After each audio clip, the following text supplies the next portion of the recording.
So you've arrived in Bingham. You've made the acquaintance of a few people. Some are supporters of the very excellent Reverend Cornfield, who is a wonderful, kind, soft-spoken gentleman who has been reborn in his faith in the Lord. I think you even attended one of his sermons, which was very good. Very good. I know the author, so yeah. And from there, you've been to pay a visit to some of Bingham's residents that have been, I'm going to regret saying this, being touched by the Reverend.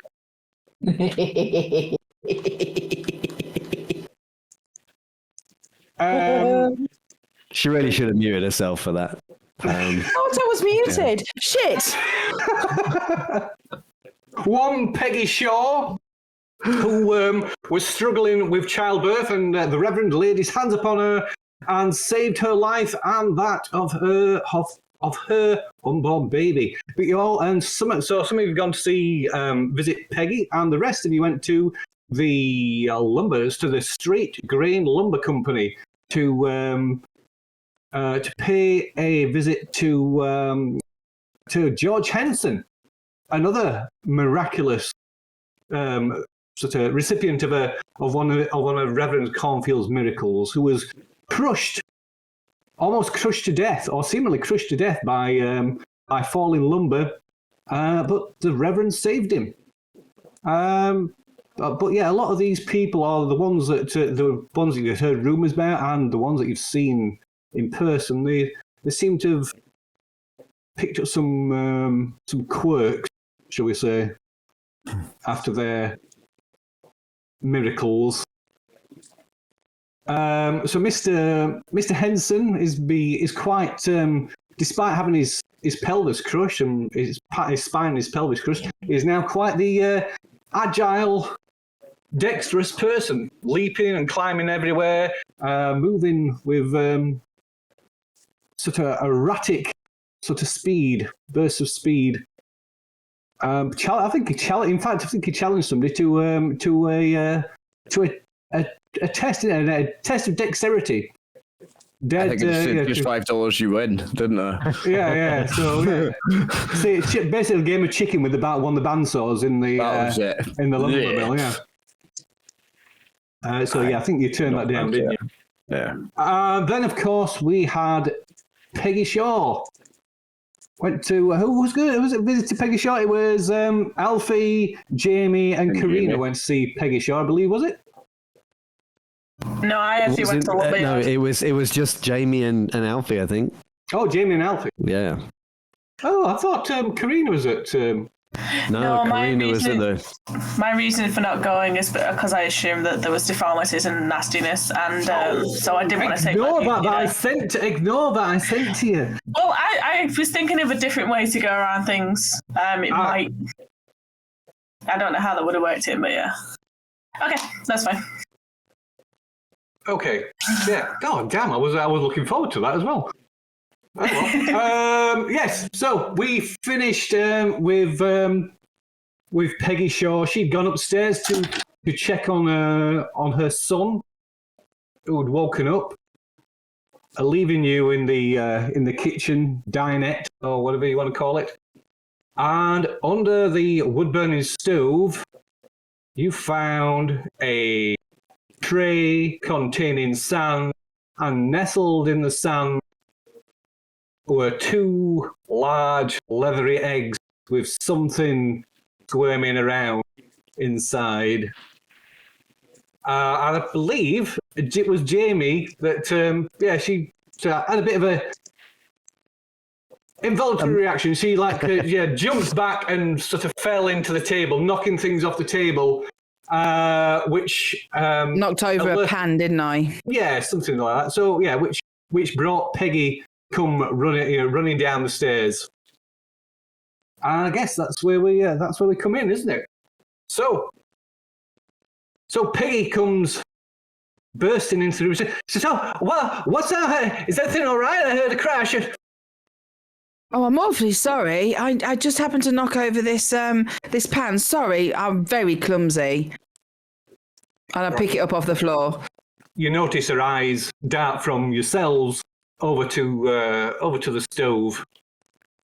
Well, she was Back obviously quite right. I hope I didn't wanting wake you to- the youngster.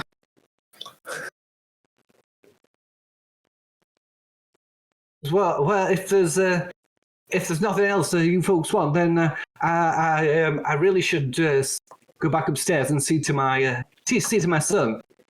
Would you like us to assist her to find your husband? Well, by all means, if you find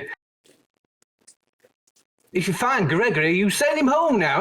I don't know what is. I haven't seen him since yesterday. What does he look like? If you could tell me, I will assist you. You should not be left here on your own. So she gives you a description, Gregory, and tells you that he is employed at the Telegraph Post Office. Ooh, By at the station. next to the train station.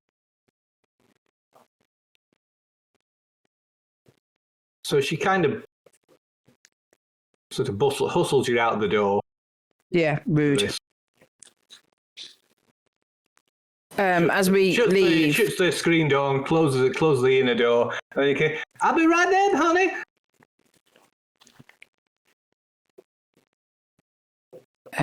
we need to see that baby. No, we don't. I think we know what it is. Are you all right?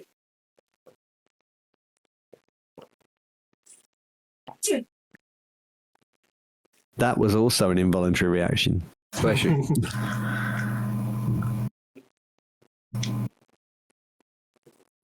Bless you. Sorry about that. You had quite a start in there. Are you okay? Did you not see those things? Of course I saw those things. Oh, damn it. Why didn't I take one? We need to come back when she's distracted and take one. We need evidence. Weren't we here to collect evidence? Look, we should get back to the others. Is there a front door, a back door? Maybe if you go re-knock on the front door, say you left something, and then distract her outside, I run in the back door, pinch one of the eggs. We need evidence. And then what? Why? Because they've asked us to gather evidence, and this is evidence. We haven't got no evidence. If I have an egg with one of those lizardy worm things inside, it's all about the evidence. You've had quite a shock. I think we should leave here and think about what we're going to do next. Because right now, I don't think you have a clear head. Now, come on. No, I'm perfectly fine, but weren't we sent here to get evidence? Was that not the mission? We're also supposed to be discreet. Oh, we are. She won't know I've pinched it. Have you had a blow to the head? Well, we can sit and wait until she goes out and then, it says she's not leaving. We need to get her out of the house so we can pinch an egg. We'll go and talk to the others. We'll come back tonight when she's asleep and we'll pinch the eggs. Whatever. Let's just go now. They need evidence. They told us they needed evidence. I don't know why you're acting like I'm weird. Really? All scientific and historical things need evidence. I could say anything. I could say people live on the moon and that, but you'd have to have evidence to prove it. Anybody can say anything, otherwise it's just fiction. But you have to have something to back things up to make the prognosis or whatever it is proof. I'm kind of steering her down the path as she's kind of saying this. Okay. Yeah. Let's go and see what the others have found out. You think she laid the egg? Or a lizard thing laid the egg? You know what? I've no idea, Jamie.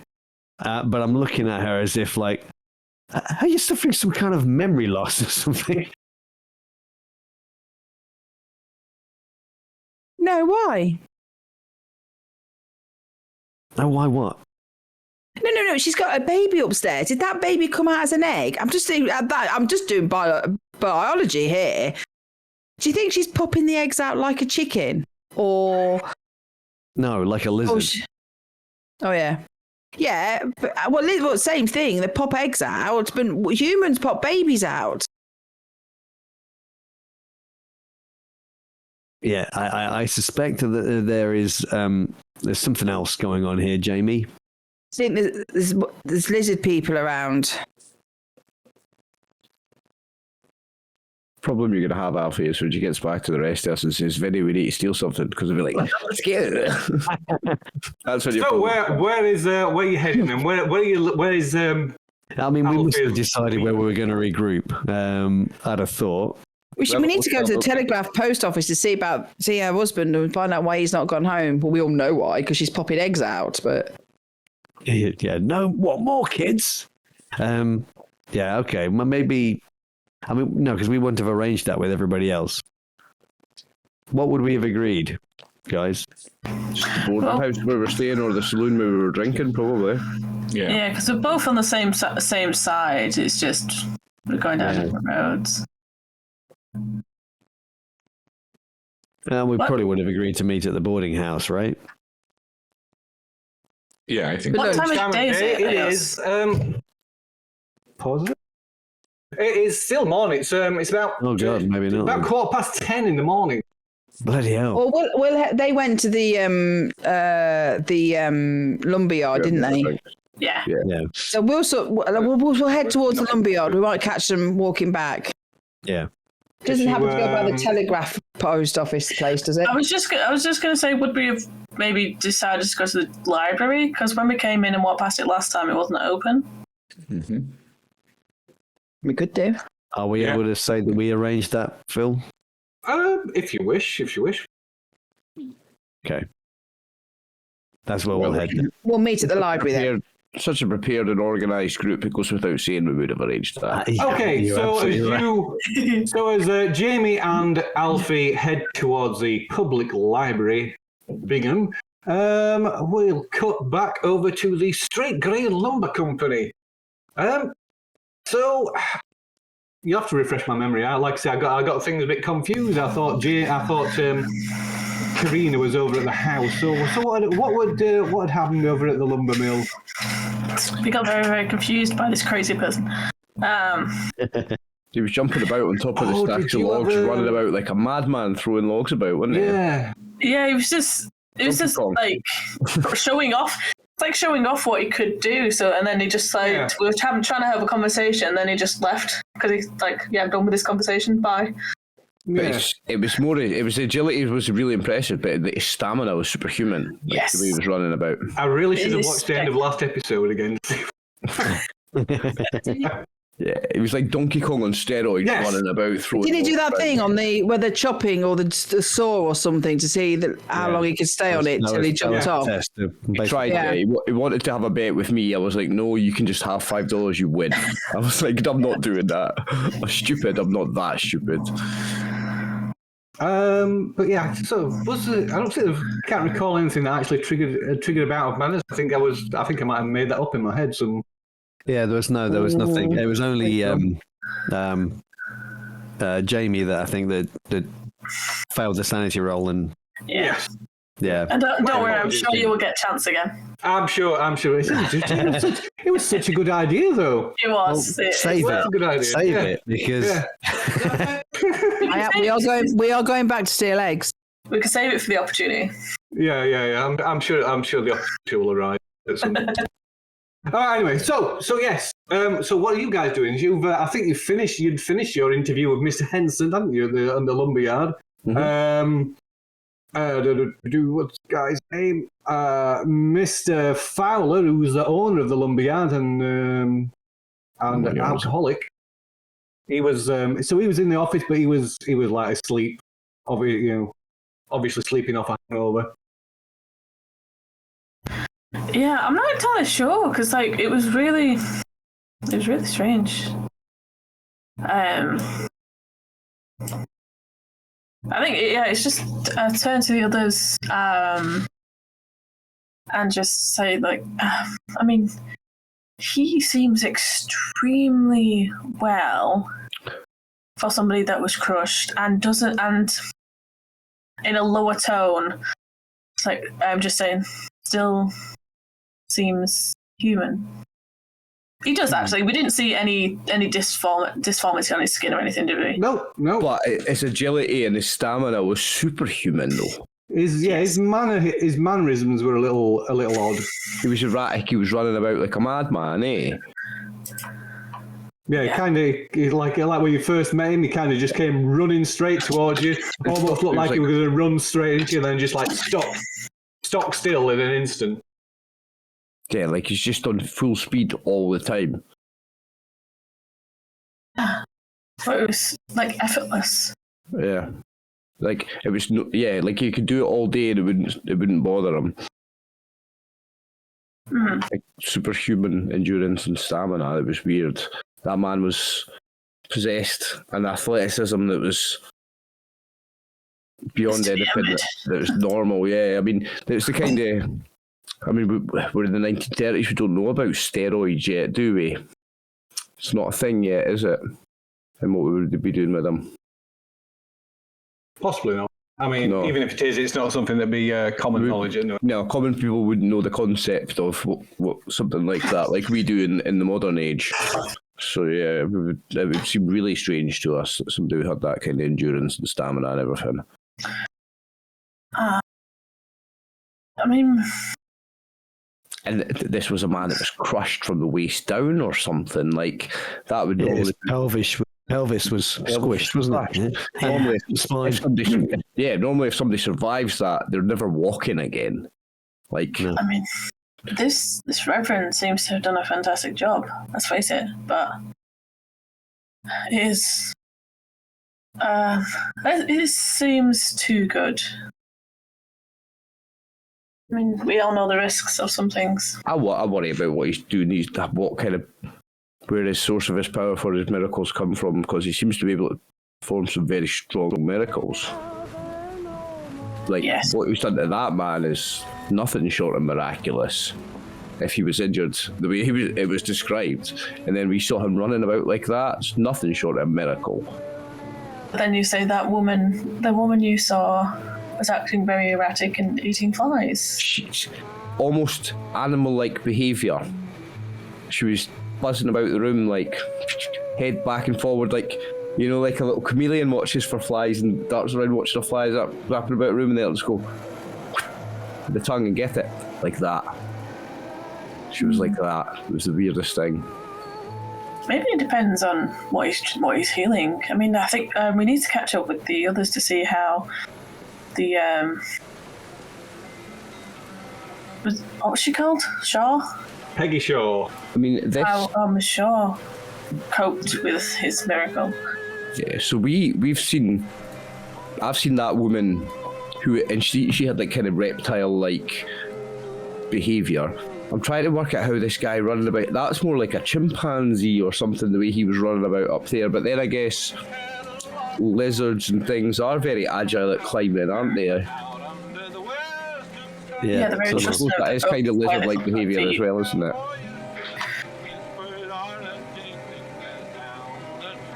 Not so snake-like, but still kind of reptile-like. If you think of lizards, I guess. Are these people behaving in animal-like ways, do we think? Is that the theme? It's definitely seeming like it. Obviously, from what we know, it is more reptilian. But it was that woman in the barber shop. That was like just like a snake or a lizard would. That was what seemed really reptilian to me. It was that woman in the barber shop. He was like, he had like, I don't know, like we don't know what steroids is. He had like a god drug in his veins, making him run around like an absolute loon. Yeah. That was something else. I mean, I'm surprised more people haven't been touched by the Reverend. Did he not seem to have quite a really base intelligence level as well, the guy, Phil? Like, wasn't very bright, was he? He wasn't very bright. George? Yeah. It didn't come across as like as stupid or anything. No, I mean it wasn't. No? You know, no. No, right, okay. Just wondering if these people's behaviour, when it becomes more animal-like, if it becomes more animal-like in intelligence as well. So curious. I mean, obviously, you don't know. You don't know what he was like. He prior. didn't speak in grunts or anything. It wasn't that obvious. No, it didn't come across. It didn't come across unusual in that Right, sense okay. in his intellect. But like I say, you don't know what it was like before the act. I'm just spitballing. Okay. So while you're spitballing, are the three of you headed out from the lumberyard? Oh, I mean, the guy that was sleeping. Did I already steal his wallet or not? The sleeping guy. There was somebody else in the office. Yeah, that's right. Aye. Is he sleeping in the office on his own on the way out? No, there's a secretary.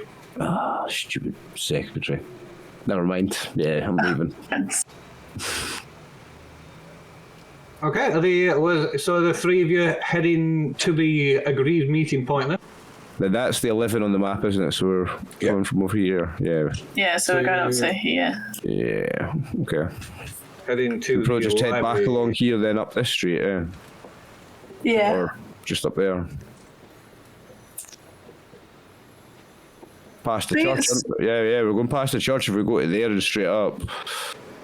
Yeah, because that's where we came from, didn't we? Yeah. So I guess we're going past the church and up to the library if that's where we were meeting. Did we say the library? No, we didn't say that, did we? We said. Sorry? No, we did say we were going to meet at the library, didn't we? Yeah, because it's still pretty early in the morning, so Yeah. it was just a place to meet up. Because I think the only place to get food is the hotel, isn't it? The saloon. Saloon, yeah. Oh no, yeah, there's a saloon and a hotel. At the isn't there? saloon.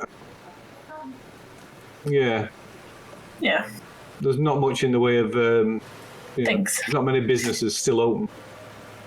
that's fine. Can you I know. can you each give me a spot hidden roll as you're heading back from the three of you? As you're heading from the lumber mill back towards the church on the corner of 5th, north along Liberty towards the library. No, I can't. No. 69, nice. I know, yeah. I can't push it because it's a passive roll as well. No, not Jamie. Got dice happy. I'll save that one as a pass. Yeah, I'm. There we go. Yeah, I'm banking it. There we go, Jake. Yeah, no, it just now I have like seven windows open because I kept pressing and pressing. Finally went out. So let's see. Karina got the best. So Karina, you looking down as you're heading up Liberty, looking down to your left, down 3rd towards Lipscomb Road. You see the Reverend coming out, or rather, coming out of a house about halfway down, about here.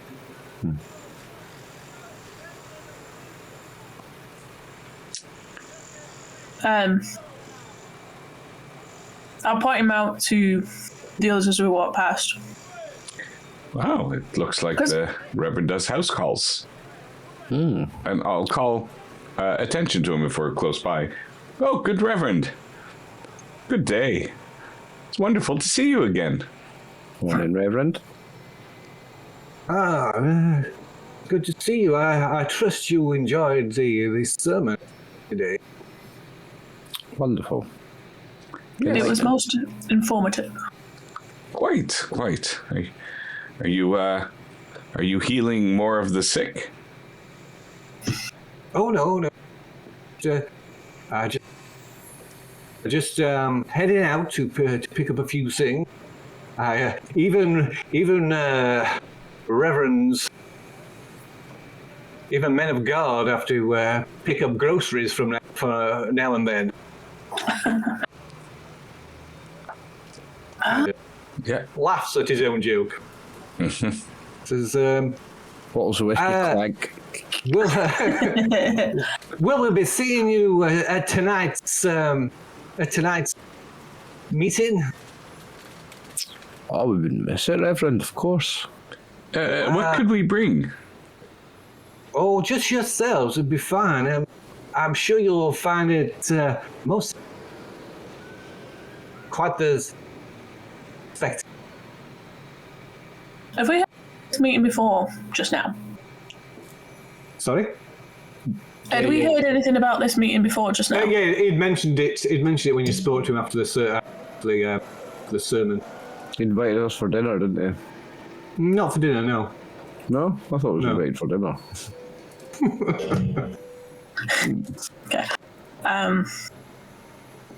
No, he invited you to evening service. Right, so I'll remember to take a sandwich then, okay? So he wishes you a good morning and carries on his way. Oh. Okay, so just so I've got this, because in my brain I was thinking that the Reverend lived at the church, but No, he does not. the way this is looking, that was his house. Could be his Possibly. cafe. Okay. Oh, question then. Well, it wasn't me that spotted him, but so I suppose no, I'm not asking you a question. Okay. She can think of it. Okay, so you continue not. No. No, I don't think so. We see the Reverend walk off. Yeah. So he's heading to the store. I want you to look at that house like it's the biggest wallet you've ever seen. I'm curious. I mean, can you describe the house more? Does it look like there's activity inside? You can't see from this. You like I say, you're on the corner. I was going to say, did we see him locking the door as he left? But it wasn't me You that don't know. You spotted him. couldn't. So you're too far out. Like I say, you're here at the crossroads. Yeah. House is about halfway down. So you just saw him coming from a house. But from the angle, we can't tell which one. You can't. For certain. You can't tell for certain which house it was, or you certainly couldn't tell. If it was locked. What any details like locking doors or anything. Vincent and Karina, maybe I'll knock on the door of that house over there and see if anybody inside could give me directions to the library. I'm new in town. If you wanted to take a look around the garden to see if perhaps the owners of the house are outside in the back, perhaps working in the garden or something, maybe you'll be able to engage somebody there. I'll go ring on the front door. And I'll head right back. Got you around there. And I'm going to proceed towards the door of the house that I saw the Reverend get out, and I'm going to knock on the door. And I'll go round the back. Okay. Are you just casually walking off around the back, or are you being a bit stealthy best? I'm being a bit stealthy. I'm a bit stealthy about everything I do. Well, Every I mean, minute do we of my see existence people is a bit outside stealthy. engaged in daily activity outside, or is it pretty much abandoned? So no, there's people. So this is probably one of the streets in the town where there's less. There's only a couple of abandoned homes. It's certainly one of the just a residential street. And there's a few people about. There's not, like I say, it's not. None of the streets in Bingham are busy. Like half the population is up and left for the past few years.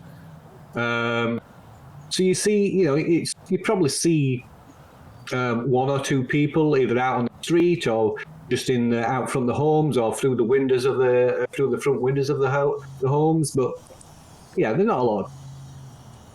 I think, I think I might have. Would I have my Bible on me? Do you have your Bible? You can make a look roll then. All right. Which is probably a dead cert. Everybody's luck is crazy high. Yeah, we've got really high luck. Wow. Hey. Oh, right, bang on.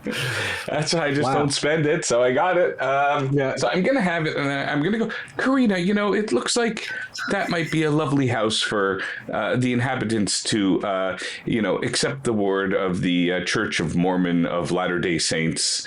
Why don't we go and spread the good word there? And I'll escort you to the front door with me as we knock on the door, because I think proselytizers work best in a male-female dynamic. So you're posing as Bible, as Bible thumpers.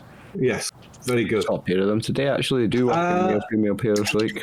Right, Mr. Lazara, you can if you're being stealthy about this, you can give us a stealth roll, I guess.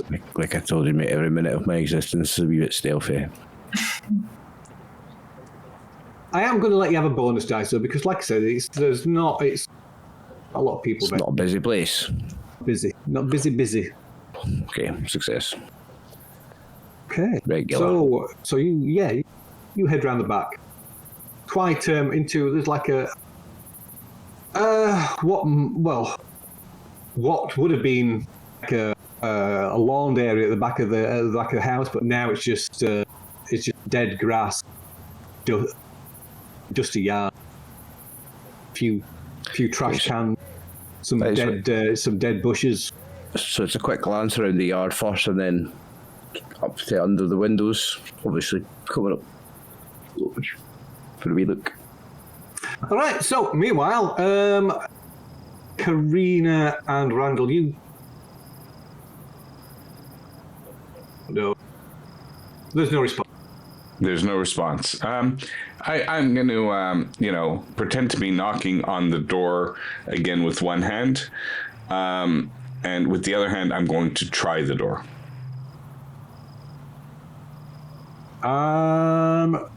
So, Karine, you can give it a spot hidden. So you knock on the door, and you try the hand. It's but yeah, the door's. So Karine, Nice. while Randall is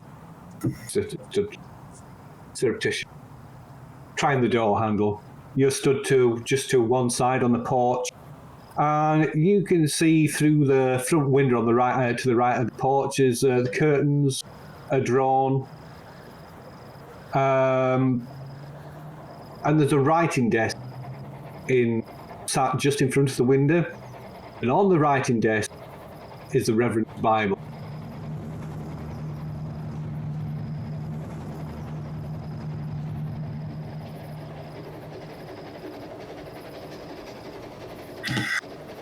Okay. I'll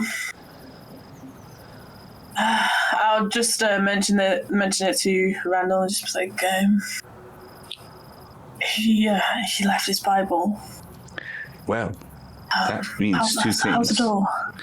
Either he may be coming back for it, but it certainly means that he does live here. I'd like to get a better look at that Bible. What do you say? Oh, yes, for sure. So does the door open to... Like, is it like one of these, the door's opened, or is it the door is locked? It's locked. It is locked. It is locked. I think, we'll keep banging on the door. We'll wait here a few moments. Maybe the owner is just in the outhouse around back. And when he gets in, back into the home, we'll just keep knocking. Maybe the owner of the home will open for us. I mean, we are here to spread the word of God. We're doing important work. When he knocks, I try a window. When he knocks again, I try another window. I'm using the noises he makes to do little stealthy, trying to see what I can crack open while he's making a wee bit of noise somewhere else, so that I don't. Give me a hard. Give you a hard what? You cut out there. Hard luck. Oh. Hard luck. That's going to be all our luck rolls tonight. He's just going to ask for a little bit more. Yeah, I've got to whittle this down somehow. Oh! Nice. Oh! So the Yeah. So there's probably, maybe there's probably a low crime rate here in Bingham anyway. So yeah, the first window you try, Not anymore. It Not it anymore. open, yeah, the latch is off and you're able to slide it open. In I go. Okay, so you clamber in through the window into the kitchen. Sits at the back of the house. It kind of runs across the entire back of the house. It's like a kitchen dining area. So And there's a door that looks like it leads into a pantry, and then a door that leads towards the front half. So I'm going to just have a quick scan through the kitchen because I don't expect to find anything suspicious or valuable in here, and move on through to the front part of the house. Okay. So by quick scan of the kitchen, what are you doing exactly?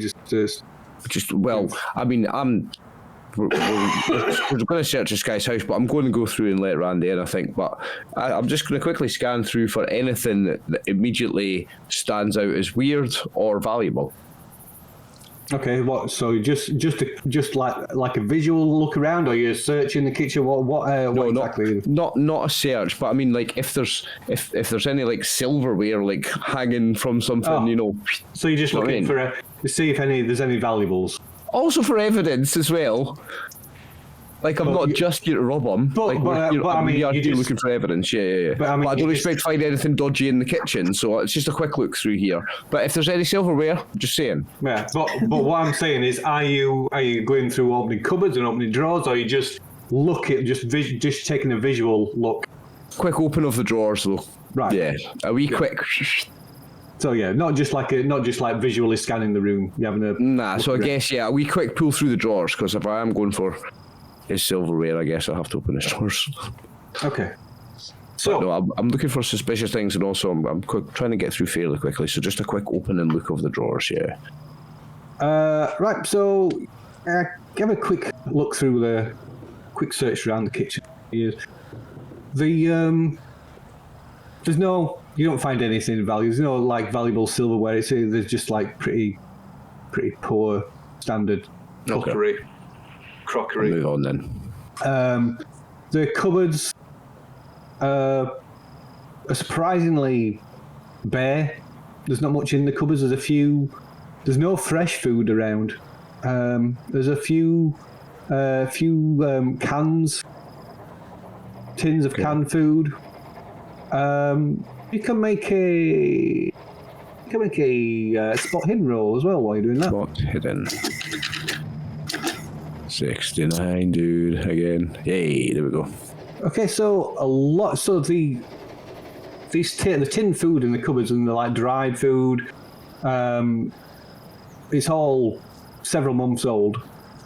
And like out of date, or just all right, okay. You also notice initially tucked out of sight, but in most corners of the rooms and under cabinets and things, you see at least half a dozen humane mouse traps. You know, these kind of things where they're like, so they're like mouse. Catch and release number. Yeah. Okay. Catch and release, Maya. Right, okay, so there's a few mouse traps in this kitchen. That's not a big deal, I don't think. Anywhere, really. Are there any things in any of them? Are any of them occupied? No, they're all empty. You do find another cupboard. One of the cupboards in the kitchen as well has got maybe a dozen or more. A stock of them. Yeah. Okay.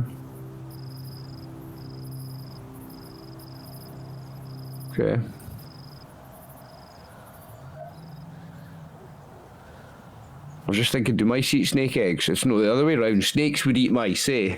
I've totally got that the wrong way around, eh? Who's got the lowest? Oh, Jake's gone. Who's got the lowest look between Jake and Karina? So Jake's got 82. Karina's got Jake. 90. Oh, okay. 90. Check you out.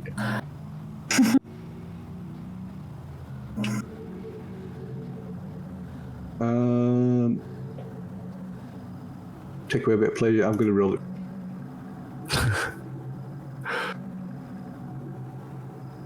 Hope you fail. No. So, you're going through. Like I said, let's just have a quick cursory look. We're like, quickly pull open a few cupboards. Yeah, I'm not expecting to find anything weird in the kitchen, so no, I'm moving on, and I'm going to go through the house to the front, I guess. Okay, so going through the door leads into like a kind of hallway. There's stairs to the upper floor, and there is the front door straight in front of you, and then there's a door off to your left and right. Both of which are closed. We'll open the front door. Okay. It'll be like undo a latch or something. I don't need a key. I might need a That's key, I the guess. thing. I'm not sure what the Depends key. what kind of lock it is. They're like Yale lock.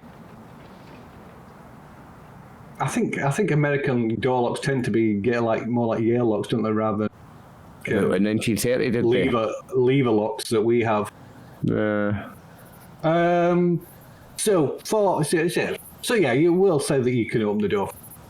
Nice. Yeah, in my experience from American movies, a lot of them have that little thing, the thing where you go and slide it off inside. Yeah. And then it is just like a Yale. Okay, so I'll open it up and let Randy and Karina in. Okay. So the pair of them slip inside through the open door. Greetings, adventurers. So as soon as we're inside, they'd be like, his Bible's in his study, to the left. I saw it through the window. Oh, this is his house. Right. Okay. Nice. Let's look for evidence. So as they look for real evidence. Yeah. So it's literally just trying to find a way into this to get to the study. Rightio. So meanwhile, over at the Bingham Library, you've been. We're not doing anything. Except reading books. Maybe. Yeah, so you've been sat here for, I don't know, 15, 20 minutes or so. Go on. I'm going to search the old local papers. Like sometimes they keep a stack of papers. Yeah. I just want to read up the details on like the, like how it was reported about these miracles or anything like that. See if it was reported. I just want to find some history on the Reverend, really, and if there's any articles on him. Okay. So just getting a general gist of the towns.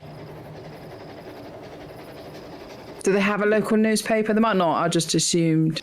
They do, yes. So the local newspaper is the Bingham Journal. Bing.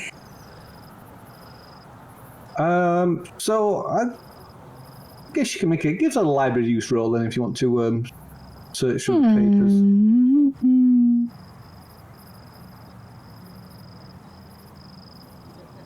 Oh.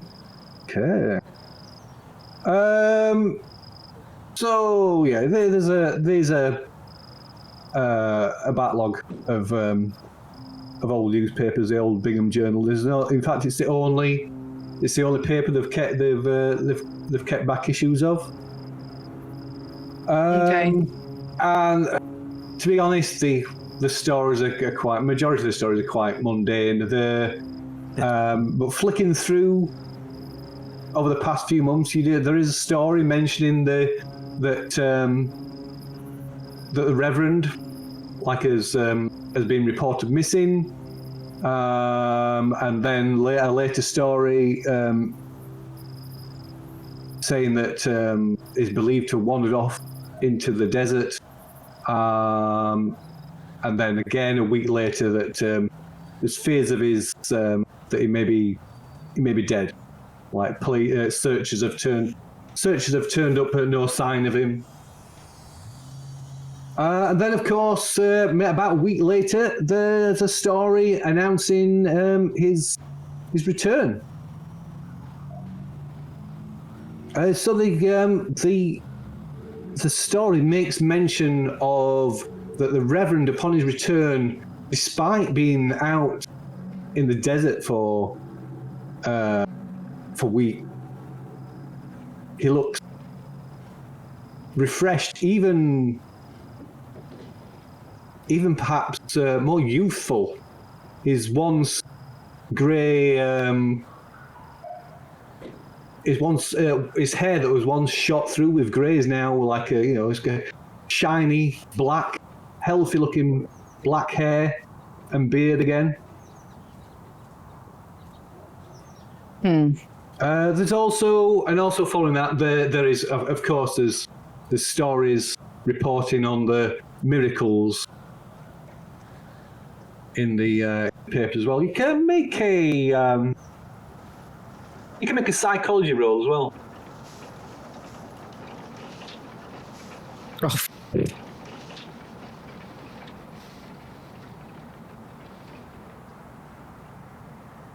Yeah, I've only got 10 in psychology.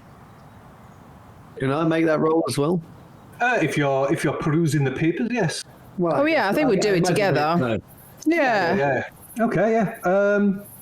In fact, I will let you, since you are of the journalistic profession, I will let you have a bonus dice. Ooh. Ooh. Because it relates to the tone of the articles. Nice. Yeah. So you get the impression that the author of these stories is there's like a skeptical. Oh, okay. A skeptical tone to them, although quite subtle. But yeah, it's obvious to you that the person writing the article. Does the article have an author's name yes, attached to it? Baxter Fandyke. Baxter Fandyke, and he must be a local man, right? This is a big. He is there, yeah. So according to the paper, he is the editor of the paper. Ooh. So do we know if there's an office for the Bingham newspaper? Sure, if you've seen it, but it's number 6 on the map. Yeah, it's on the map. Yeah. Bingham Journal. What was his name again? Baxter Fandyke. Yeah, Baxter Fandyke.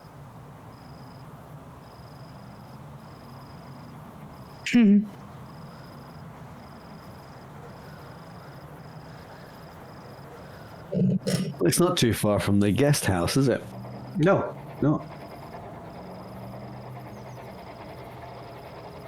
I wonder if he's still there, and whether he's still a skeptic.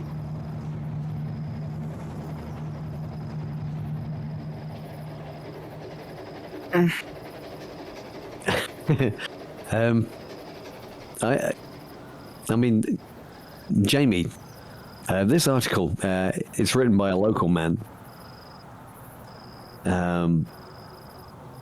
But seems like he's a bit of a skeptic. I mean, whether he still is or not. How long ago was this article written? Sorry, do we know? So the various Is it the same guy that's writing about each of the miracles in different times at different times? Right. Okay. So it's through different times. So there's this. So the story, like from 4 months ago, like reported the Reverend like just disappearing. Then 3 months ago, there's a story about the Reverend's return. 2 months ago, there's a story about George Henson's accident and his healing by the Reverend. And then 6 weeks ago, there's a story about Pearl Schoenbaum, yeah. That's from 6 weeks ago. Now, Pearl was the one that had the skin condition, right? Yes. There's no story about Peggy Shaw, though. Oh, okay. There's nothing really to say about her, is it? She's had a baby that's... Yeah, I guess. Although... He just helped her. It wasn't like...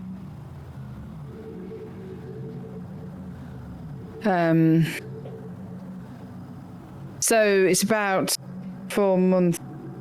I mean, It's not that long, really, if he works here. I mean, unless No, it's but suddenly disappeared. he's quite skeptical, but Well, we'll wait for the others to get here. Maybe we should go and have a chat with him. yeah, maybe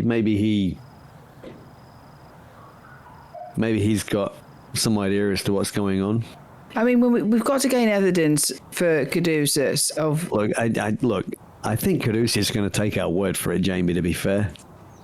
No, I was about to finish. I know you don't want to get the eggs, but regardless of the eggs, I still think we need to get the eggs, but everybody else who is into this reverend or believe or follow in him are very pro him, and we're not going to get anything from them because they think he's the new Messiah or whatever it is, but we need to speak to the guys that are not following and not religiously, to get an idea of the unworthiness of the area, which is what we're here for. So maybe this is another one that is not in awe of this man.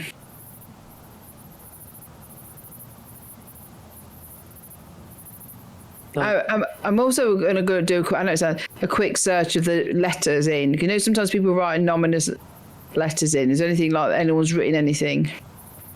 No, you've not seen. Yeah. No, nothing else of interest really. Papers. Is this library completely normal? Do we get a feeling that everything's like as it should be in here?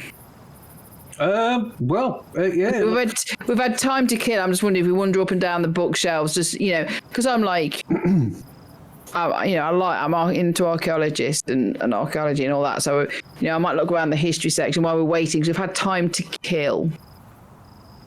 It's quite small. It's only a small town library, so it's quite small, but it's pretty well stocked despite that. And despite the dust that seems to get everywhere, it's quite in here inside the library. It's quite tight. It's neat and tidy, and there's not a speck of dust or a cobweb anywhere. Pristine. The place is like whoever's running it is meticulous. Yes. So there are a few other people in here. There's a group of school children sat around a table, presumably working on some school project. There's maybe 2 or 3 elderly people, a grey-haired old man, and a couple of women that sat in a quiet corner of the library. A couple of them just snoozing, and another one snoozing, reading a book.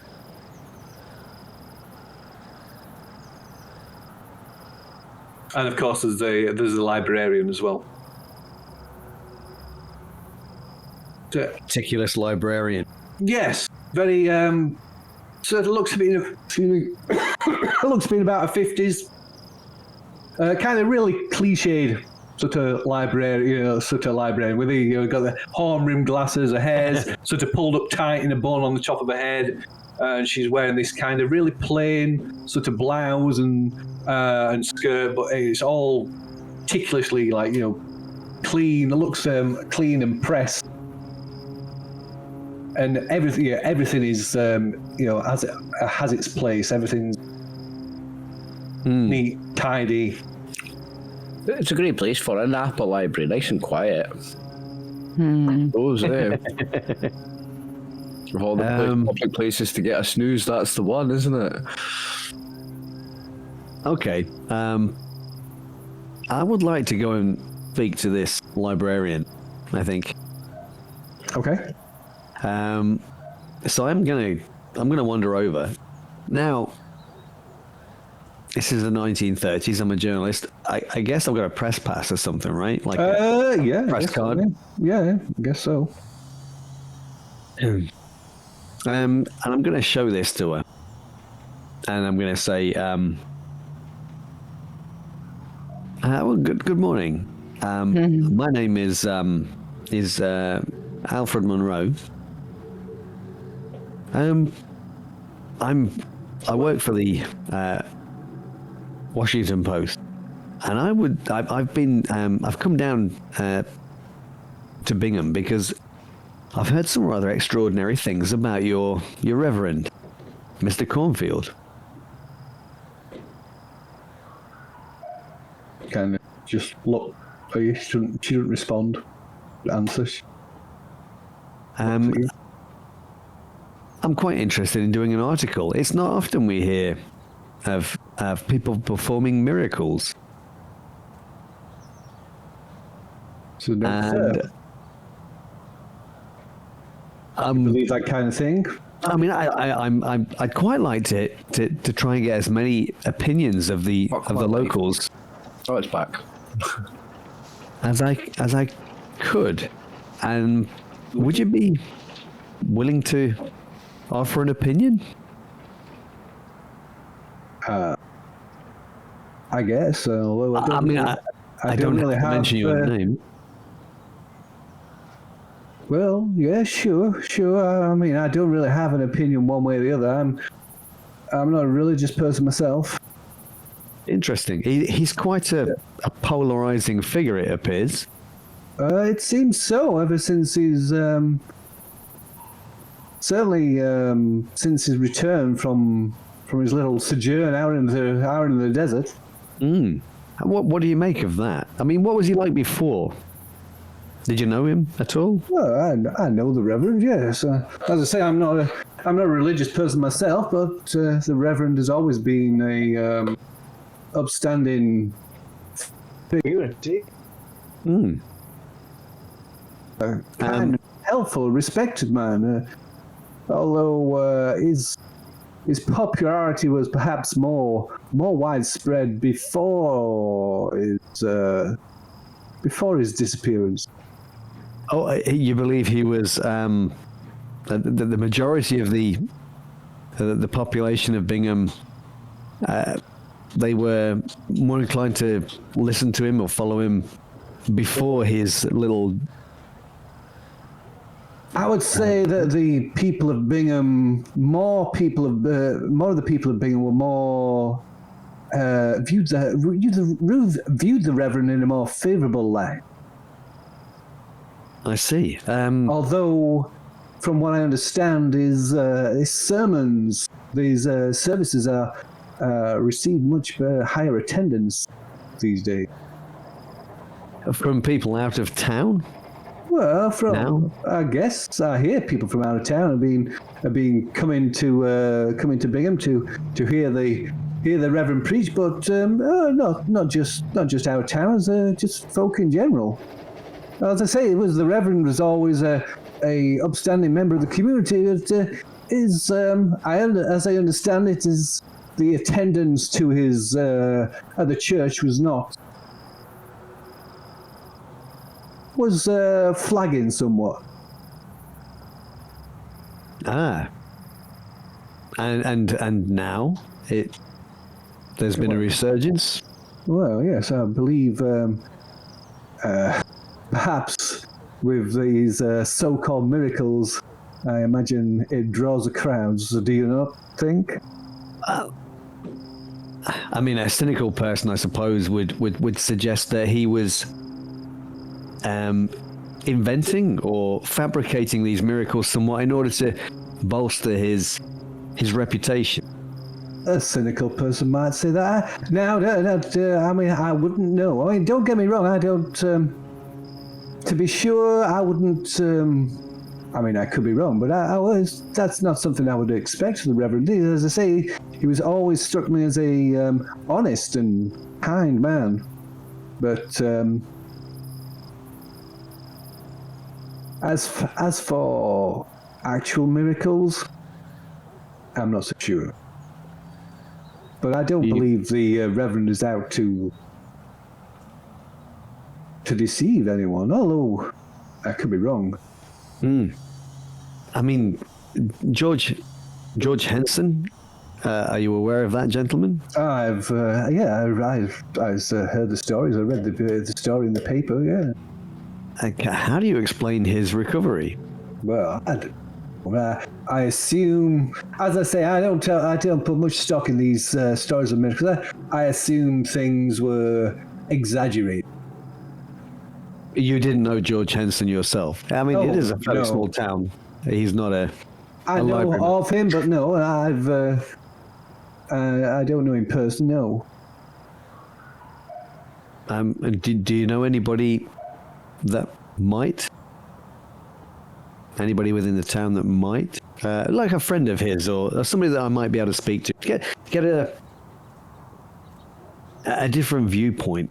Well, I would suggest you're more likely to find, perhaps speaking to his work colleagues. I'm sure he's formed friendships with those he works with. No, that's true. Yes, I'll certainly do that. Peggy Shaw, do you know of her? So, no, Shaw's Gregory Shaw. He works over at the telegraph office, I believe.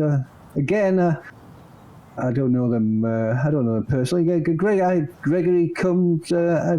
He comes in. He's quite the bookish type. He's a regular here at the library. I know that much. Oh, have you seen him lately? Yeah, he was here the other day. And how would you say, since the Reverend performed his miracle on his wife, how would you say Gregory has been since that time? Have you seen him? Has he been in since that occurred? It was only a few weeks ago, I understand. You can make a persuade roll. Or can I? Or can I charm the shit out of it? You can chat. Persuade or a charm is acceptable. You know I'm going with charm.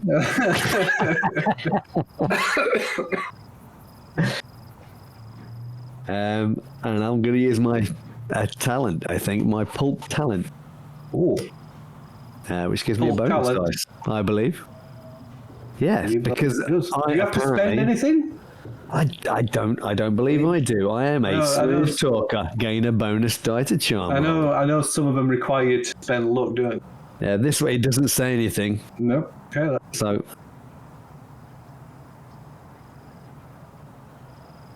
Oh, nice. Okay, so a regular success. This is now you must understand. I'm not one to spread gossip. Oh no, of course not. I don't believe it serves any purpose.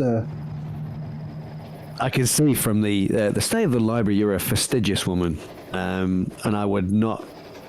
I'm not going to print anything that would be harmful to your reputation, of course. Well, as I say, I've seen Gregory Shaw. As I say, he was here the other day. He seems to spend quite a bit of his time with the Schauenbaum. Schauenbaum, yes. Yeah, you know them? I've heard of them. Tend to spend time with their daughter, Susie. Oh, would Susie be around the same age as Peggy? Would they be friends? At the barber? No. That I couldn't say. Susie's around the same age, about 17 or. Oh gosh. Susie's not the one that also has had an experience with the Reverend, is it? Is she? I don't believe. I couldn't say. Not that I have heard. I'm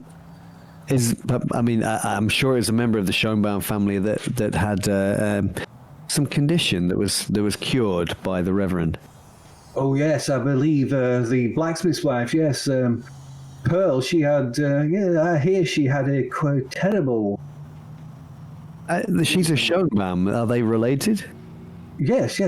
Pearl is Susie's mother. Oh. Ah, interesting.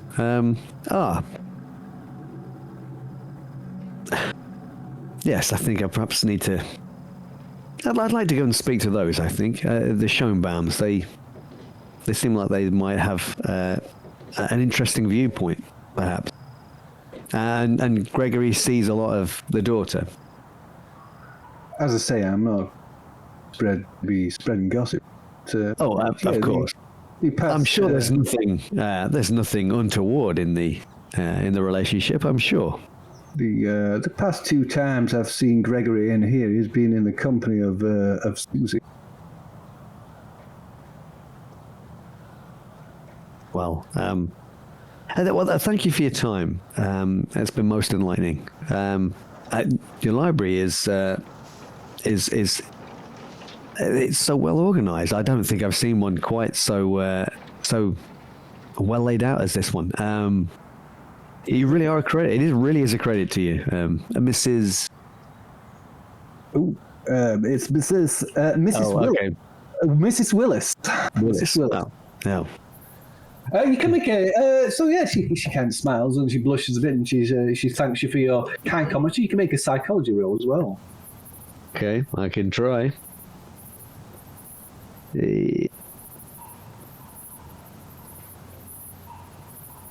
Yes. Oh, very good. So there's perhaps something else that she's not telling. Oh. Okay.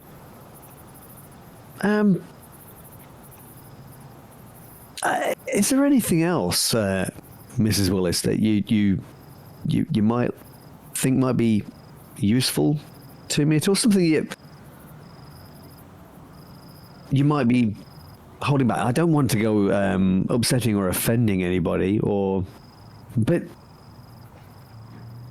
sometimes it's good to know the history of certain relationships or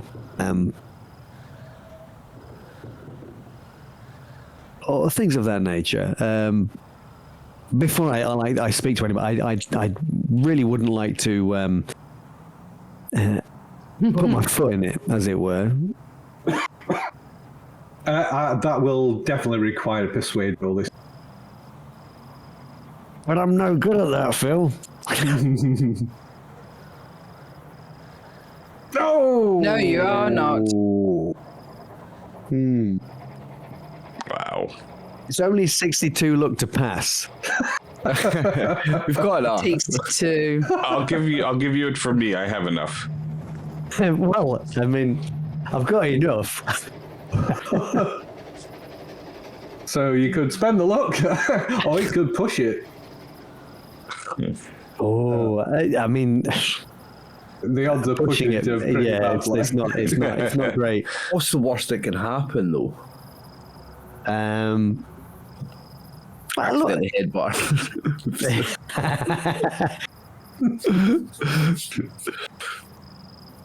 yeah, and I'm not gonna Okay. I'm not gonna press her any further on. I don't think. I don't want to Ted. Come on. But I know. But I mean, it has been noted. Yeah. She's I'm sorry, Mr. Monroe. As I say, spread out. She just. Sorry, you dropped out there, Phil. I didn't quite catch that. So she says, I'm sorry, Mr. Monroe, but I'm not one. As I say, I'm not one to spread idle gossip. And she leaves it at that. She Yeah. go on any further. No, I totally understand. But thank you for your time. It's very much appreciated.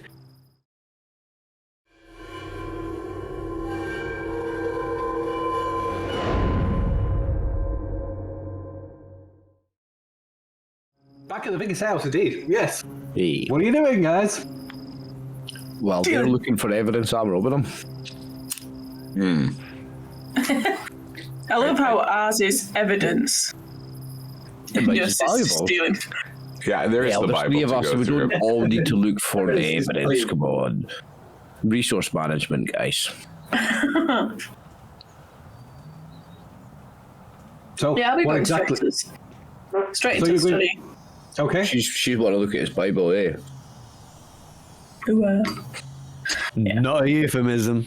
So Not at all. Karina is heading into what I presume must be a study. What about what's Randall doing? You know what? It might not be a bad idea to be observant for anybody else coming to the house or coming back, or the good Reverend remembers he forgot his Bible or has to come back for it for some reason. So while everybody else is doing those things, I'm going to be kind of, finding a room, a window where I can look out and then, check different angles of the house. Okay. And what about Vinny? Where is he going? I will remain in the study with Karina, but while she's reading or looking at the Bible, I'm having a quick look in his desk drawers and stuff. Also for evidence, not just for valuables. I'm looking for interest and curiosities, anything that stands out as weird. Maybe letters from anyone interesting.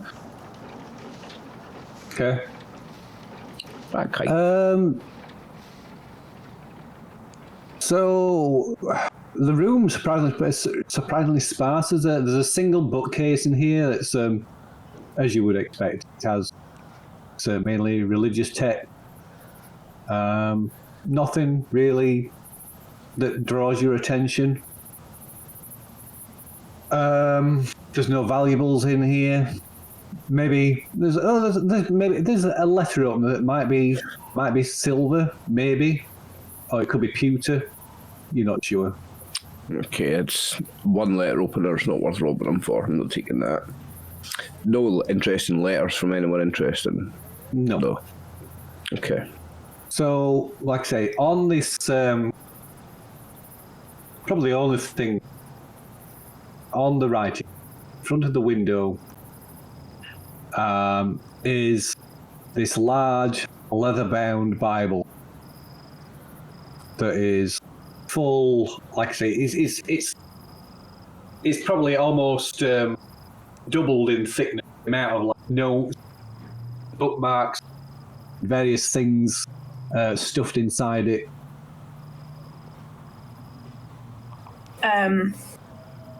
So I think I'm assuming there's a seat, so I'm going to sit down in front of it and I want to just have a flick through at the extra bits that have been added before anything.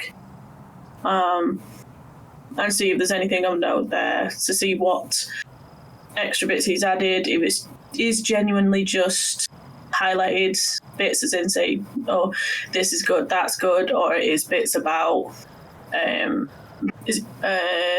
was it? Mm-hmm. Yeah, any extra bits about Yig and stuff. So flicking through it, there are, so it's all the way through, there's handwritten notes in the margins, little drawings, some passages have been scribbled out, some amended, some replaced with new ones, like sheets of paper have been like whole pages have been whole pages have been torn out and replaced with like a new page written in his own hand. And they're all along the lines of the sermon. You know, in that same kind of vein of the sermon that you heard earlier today.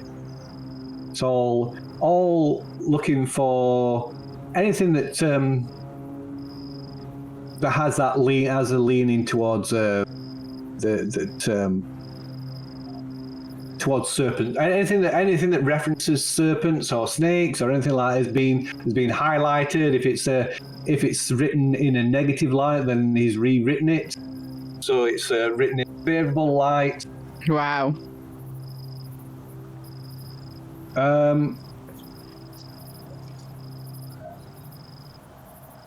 But there's also amongst all this, there are notes. Amongst these notes, and these extra additional pages, there is sections that are written in Nakal. Oh. Quite extensive section.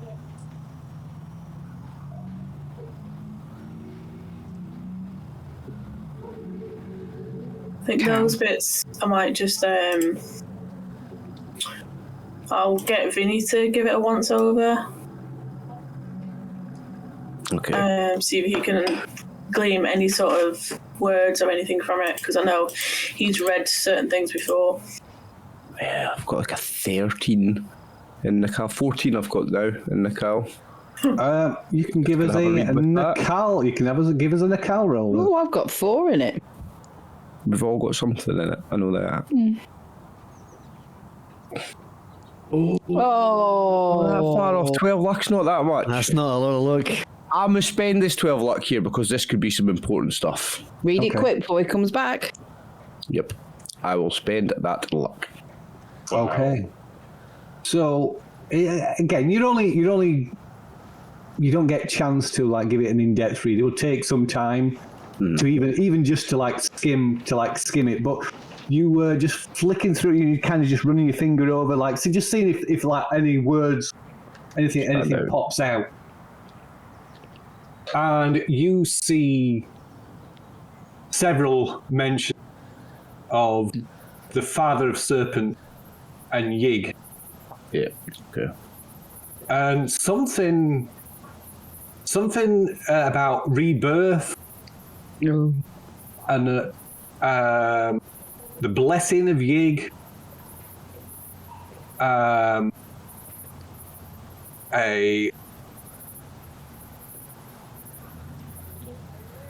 Good. Word is, but a journey of faith, and a sacred something about a sacred chamber or something. You're not quite sure. Journey of faith. Speaking notes, sacred chamber. Okay. Now, 2 seconds. Are these bits handwritten in and just they're bits of paper stapled in next to sections, or are they handwritten into the Bible in bits? Both. Yeah, okay. Now, like I say, you've not read anything in detail. You've just been kind of skimming through and just the odd things that's jumped out at you. Here's something I want to try and analyse real quickly, if I can. Are the Nakal passages or the Nakal scribbles written in the same person's handwriting? Can I tell that? Yeah, it's all the same. It's all the same handwriting. Right, okay, so he's writing in Nakal too. I'll point that out to Karina. That's his handwriting and that's Nakal, and I'll say to her, I'll scan over, I'll say, look, here he says lots of times, Father Serpent, Yig, Rebirth, Blessing of Yig, Journey of Faith, and Sacred Chamber. I'll point out all those keywords to Karina. That's what I've managed to glean from that. Okay, so yeah, he's definitely something definitely changed him. I can't remember, did we ever actually, we've not actually tried to figure out if he's a him or an it, did we? Well, I did try to shake his hand firmly to see if it seemed like he was wearing skin, and it didn't seem to be that. Oh. He didn't do the cheek chest. We didn't give him the cheek pinch. No, it wasn't the cheek pinch. So that's where we went wrong. Yeah, it's the fail safe. Can you make a group look roll? So the person with the lowest look out of the three of you. That might be me now after using that, I think, 71. Yeah. Guess so. Oh, you're having a giraffe. sorry, troops. Okay. So, Randall, can you give me a spot hidden? Yeah. Do good. Please spot him. You can do it. I'm gonna click it once this time, and I'll wait. There we go. Go on, Randy. Oh. I love that I missed it. Why do I love that I missed it? And I'm like, It's not a passive spot hidden mind. You are looking. oh god. So yeah, you can spend luck or you can push it. I am going to push it. 50-50. Yes. Love that, Jake. Let's go. I just don't know if it's okay. Here we go. I think I found it. Boom. Yay. Ooh, I could have gone either way. that was you wanted to pass that. Oh, that would have been really bad. Hey, well done, Guys, I think I hear something. So you see the Reverend approaching the house. Shit.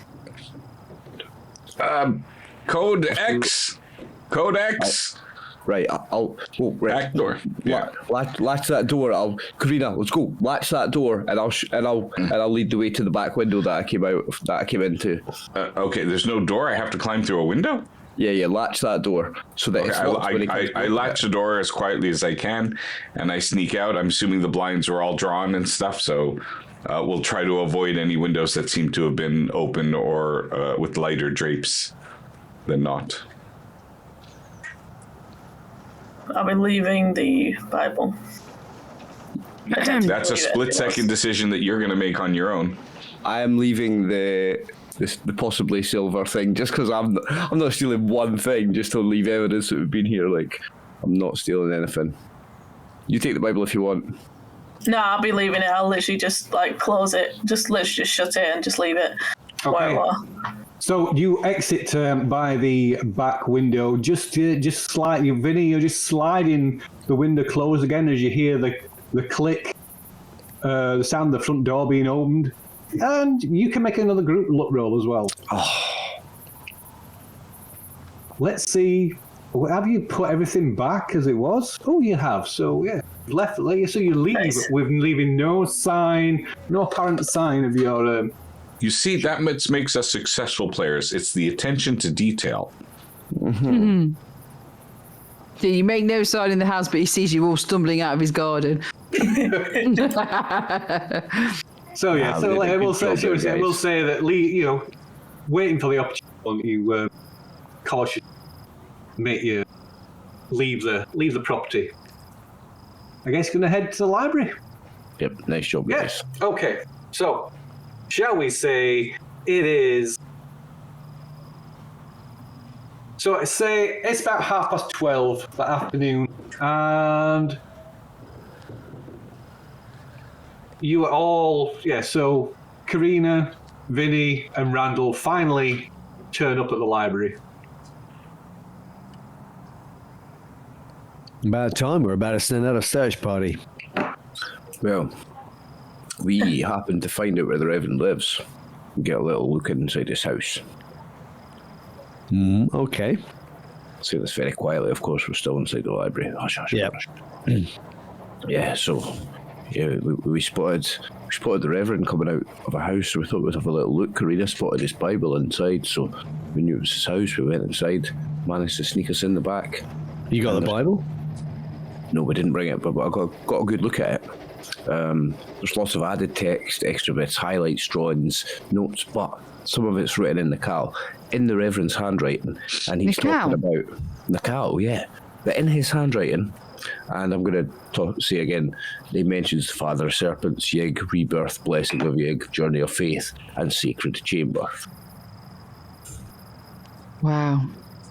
Do you think that on his sojourn into the desert, he's found something and that's what he's referenced? Well, the Sacred Chamber, maybe. Maybe. I mean, unless he's made a specific, prayer chamber here? I don't think he is the original Reverend. We were looking through these articles in the newspaper. Pilgrimage, that's the word I think. And he disappeared for a time where if he was in the desert, he wouldn't have survived, basically. And yet he came back. And not only did he come back, but he came back different, younger, no grey hair anywhere. He was greying. He was an elderly an elder gentleman, and he came back. And knowing what we all know, You have a problem? and I hold my hand up, I got my fingers under my glove. You're not gonna go then. I feel that he isn't the person he was. Not a problem. But he could be. He just, as with your problem, it's getting better. They wanted evidence, and I think the evidence is there. Oh, and yeah, we need to collect some more evidence. We went to see Peggy's house. Looked quite normal. Seemed all right. She's How expecting was the again. child? She's expecting again. So soon? Wait, it's not Yes. been, Did you get a look Yeah. at the not been that child? long. He's, and she's quite pregnant, so very quickly.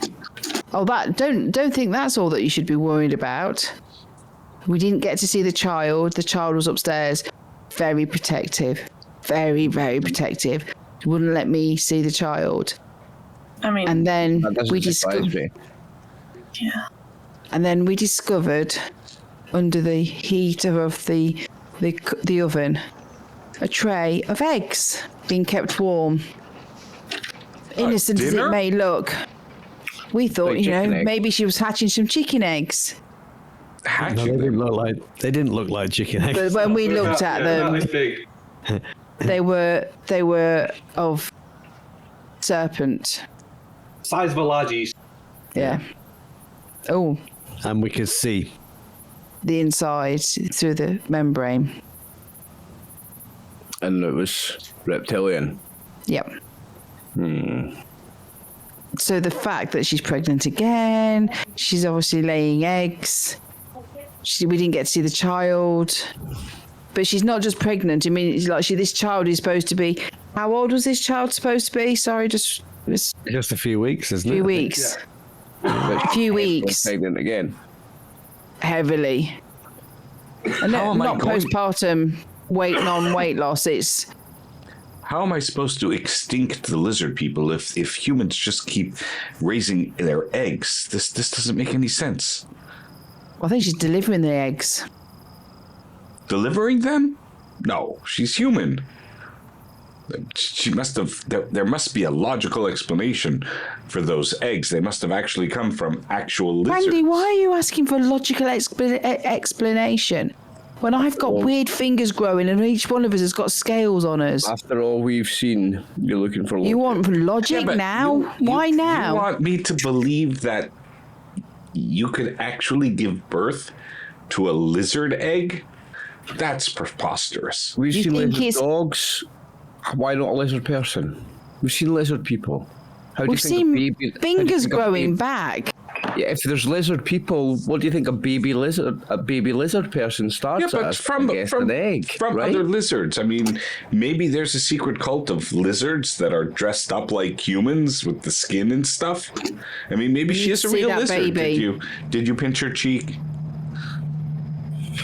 No, but we So need to she see could the be a baby. lizard. Yeah. Okay. Yeah, We need to go. We need to Did go you back to bring the myrrh? house. I'm disappointed you didn't see the baby. She would not let us upstairs. She's guarding that baby, so we either have to do distraction technique or literally go and knock her out and go and have a look. Why do we need to see the kid? Well, we need to see for ourselves what it actually whether it is a What is she watching lizard, the whether mutant it's that is? whether Yeah. it's half lizard, half human like us. Well, maybe the key to seeing the baby will be to find Gregory, really. I want to know if it becomes more lizard-like after, because this is a second-generation lizard person if she's having babies. Whereas we're all first generation if we're hybridized. We've become lizard people. Whereas she's a lizard person, she's breeding the next generation of them. That's why I'm so curious to see the baby. Because it's a second-generation lizard person if it is. I think it might be a really good idea to go and see Gregory. Her husband has not been home for a couple of days. Do we think he's okay? Oh, I don't know. he works Alfie, for the Telegraph, so we could go to his workplace, but you were see if talking it's to a- the librarian about him. What did she say? she said that Greg was spending quite a bit of time with Mrs. Schoenbaum's daughter. Mrs. Schoenbaum, obviously, is the one that had the skin condition that was cured by the Reverend. It's something else that we might want to consider here as well. Now, from what we've learned, that this Yig, the father of serpents, his group, they want to form some kind of harmony with human beings, right? They want to live together. What better way to do it than by hybridizing everyone? They want to impregnate our women? So that No, our I think women they will wanna- give birth to lizards? Potentially, but the fact is that this Reverend has found something out in the desert. From what I can gather, he may be hybridized himself. Whatever he's doing seems to be having some kind of effect, similar effect on these people that he's curing. What if that's the objective? To create more hybrids. Yeah, I mean, What? from my understanding, the followers of Yig, they were happy to live secret from the humans. Well, they were That's side by side, I think, was... Yeah, because we don't know about them, Yeah. they don't know us on a majority scale, so they were happy to just live separate from us, whereas the other ones, they want to kill us. Yeah. But this guy, he's preaching the word of Yig, which is but why if they're so happy to live in like hidden away from each other coexistence, why is he now trying to bring us together? What kind of plan are they has their whole thing changed? Like, they don't want us to be hidden away anymore, they're now changing and they do want to take over us, so there you do a different way of hybridizing. Well, it Correct me sounds if I'm like they're wrong. converting us, but not in a religious way. Right. He might be a preacher that's converting us physically. If they were afraid of us, that's the only reason they were hiding from us, right? Is because they were afraid of us. Mm-hmm. But if we're them... This conversation is still going off in the library, isn't it? Quietly. Sure is. Quietly in the library. And we're whispering like this. Very, very, Very, very animated at times. Yeah. There will be a very loud "Egads!" Sorry.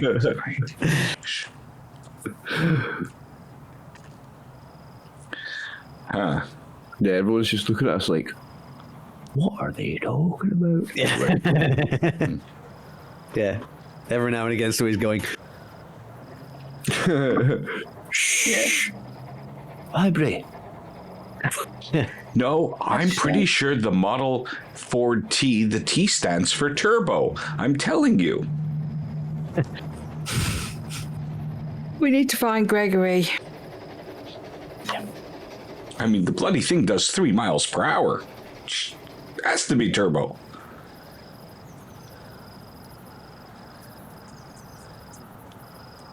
Yeah. Go and find Gregory. I mean, he should be at the post office, right? It works. Nice. Yeah. We'll head there by the station.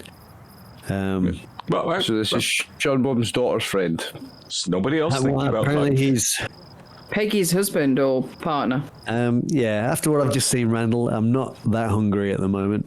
No, maybe nice scrambled eggs, an omelet, something. No, nothing. Can you make a group spot hidden roll as well? So the person Spot hidden. Yeah, so the person with the worst.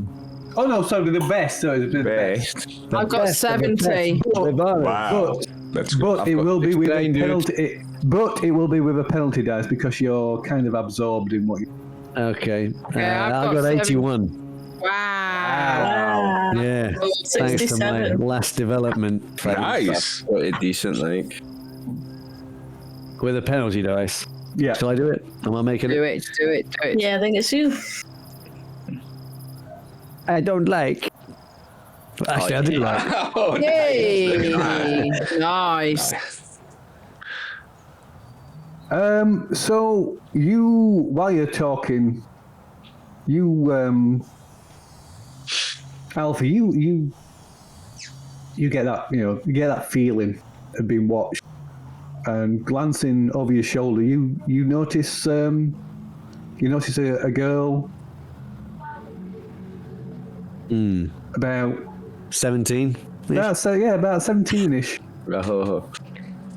Does she work there and have a tag saying, "Hello, my name is Susie"? Kind of like sort of dark hair, tied back, and she's got a book, but she's clearly pretending to like look at this book and watching you all. And as you clock her, she just like suddenly she like quickly stuffs the book back on the bookshelf, and leaves the library. Oh. I just whispered to the others, I think that was Susie. And I'll start heading out of the library following her. See if hopefully people will follow. But I mean, it's not going to look weird at all. Like the five of us following a young girl down the street. It's not going to look dubious. Oh no, it's just timing. That's all. It's just a normal day in Oklahoma. Okay. So Alpha gets up and quickly leaves the library. Yeah. I'll follow. I think. Well, I mean, not gonna get in his way, but. Okay, so Alfie's you're probably a little a little way ahead of everybody else. So you rush outside.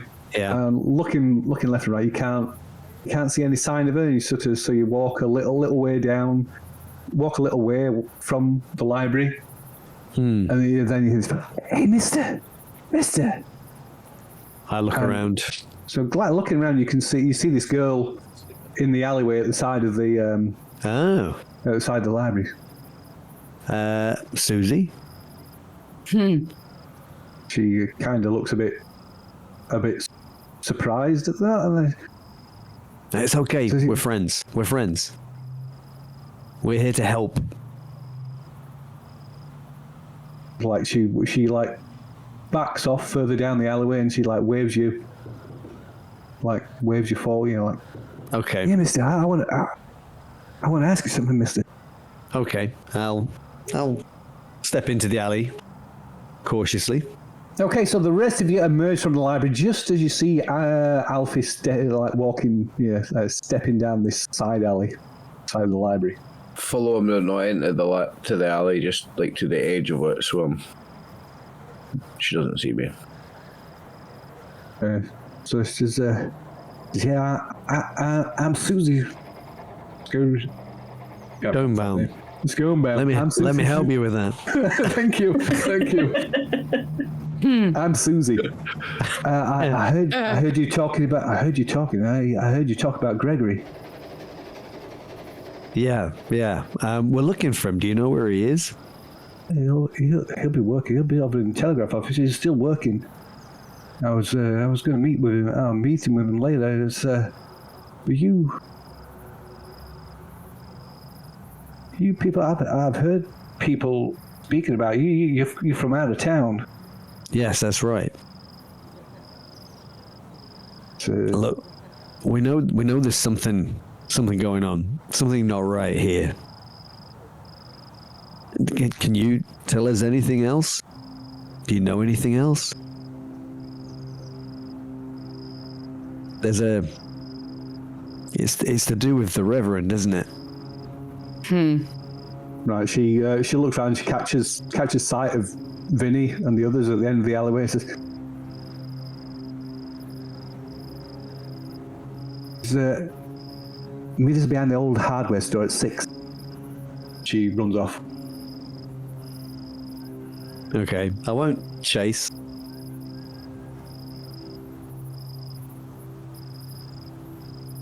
Okay. And I kind of watch her as she disappears in the distance, then turn around and leave the alley. She wants to meet us at 6. I think she's going to bring Gregory. Well, Okay, that would be good. Gregory just works in the telegraph office. We could just go see him now.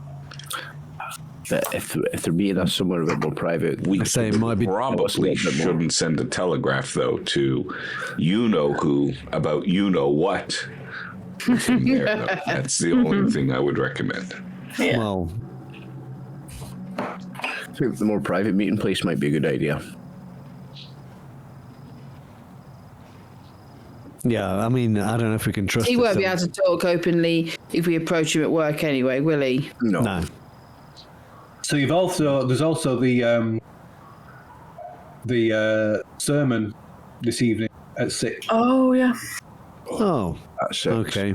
Or we could split up again.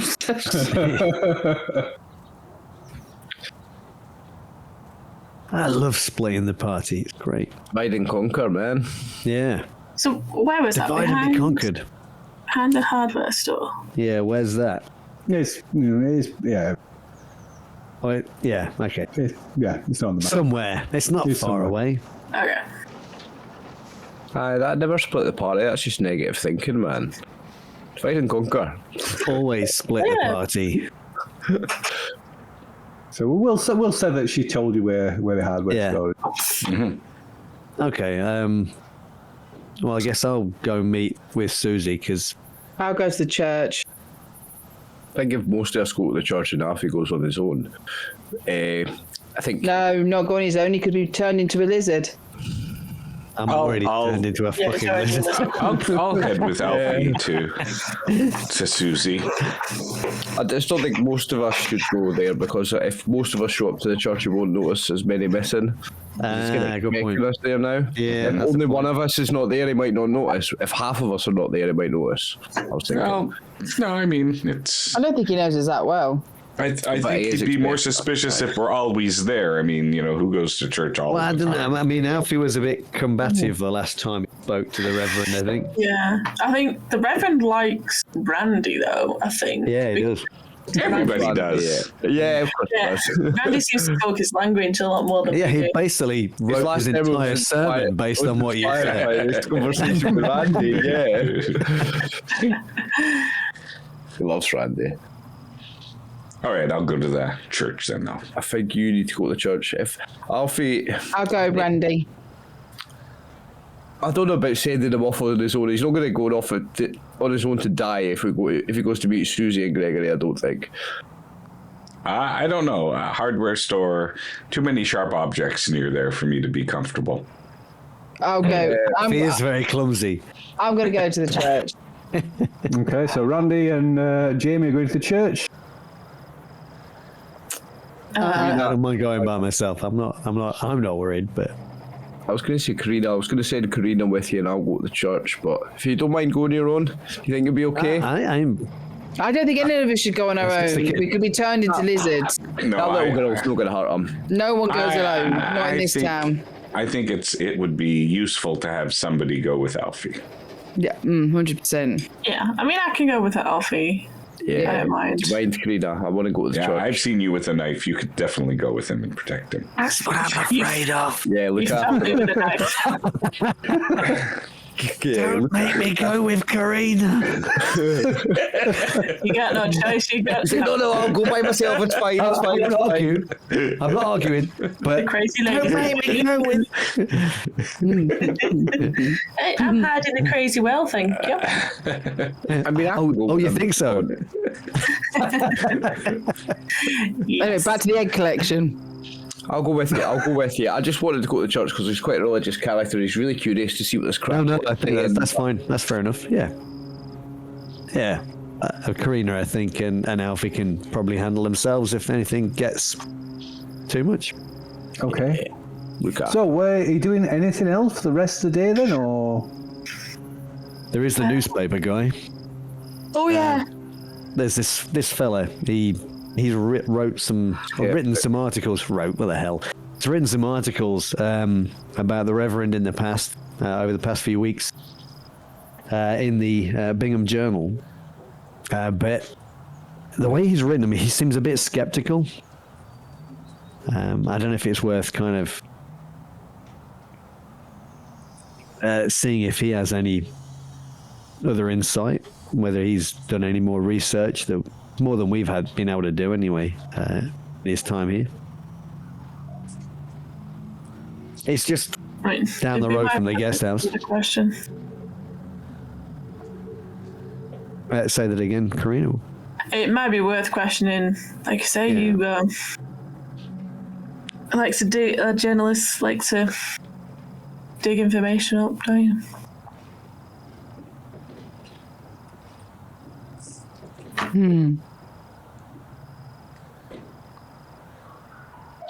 I mean, I don't mind going and speaking to him. I think he's worth speaking to. Yeah, you have a way of charming people, I'll say. Well, thank you. But yeah, we can go down that way, and have a natter. Yeah, see if he's about. Okay. So is that everybody going to the Bingham Journal then, or? Oh yeah, why not? It's I mean, I can't think of anything else we need to have a look at at the minute. Okay. Well, I don't know. There's just one more thing that maybe bothers me. Is it possible that this is the first time in any Call of Cthulhu scenario that a party was in a library and did not make a library roll? Oh, we did. We did. Oh, we did. You weren't there, mate. I did the library roll. I did it. Thank God. Okay, good. Anyway. I did it. Don't you worry. So yes, now we can all go to the. I only went to the library so I could do a library roll. The universe is in equilibrium. Do not worry. Okay, so you head down towards the Bingham Journal, which is located. Where is it located? It's at number 6 on the right-hand side. Six, yes. Second and third. Yeah. Yes, it's on the corner of Second and Main, or more or less. So yeah, there's a large, grimy front window, big pane glass window that's covered in, almost completely obscured by collected dust. And there's a sign, faded painted sign above that runs the width of the building, declaring it as the Bingham Journal, established in 1906. So stepping inside, the air is full of the smell of oil and the printing presses, a smell that Alfie, you're very familiar with. And in the back you can hear the sound of the printing press, the clang of the printing press. There's a number of desks in here in the front, in this front office, all of which are empty bar one. And behind this one desk is this rather slightly overweight, red-faced man yelling into a telephone. I said, "I don't give a damn. The printers are on the fritz. I want somebody out here to fix them. God damn it! I've got a paper to run. I've got a print run." He said, "Yeah, you do that." And he slams the phone down and says, "Yeah, what do you want?" Oh, wow. Says, "I ain't got time." Bad day. Says, "I'm busy. I got deadlines to meet." Says, "Look, what do all you folks want?" Baxter Van Dyke? The very same. And you? Oh, big fan of your work. Nice. Charm. Nice. Yeah. Charm with the bonus dice. Yeah. My name's Alfie Monroe. I'm from out of town. He's rolling. Oh, he's rolling. GM is rolling. Ooh. Yeah, I've done some work with the Washington Post. But I've read some of your articles, and they're very intriguing. You have a very good style. Well, thank you. And what's your angle on this, Mr. Monroe. Mr. Monroe. And I'll show him my press badge, the pass or whatever it is, or whatever I've got. Okay, he looks at it and stares hard at it and raises an eyebrow and then hands it back. And when he looks back, I'm smiling at him because I know I've been rumbled, and I'm going to let him know that I know that I've been rumbled. So I was wondering if you might be able to spare me a few minutes to talk about the Reverend Cornfield. Reverend Cornfield is Charlatan? It's good for a front page story. But you're not quite so. You're not sure about these miracles.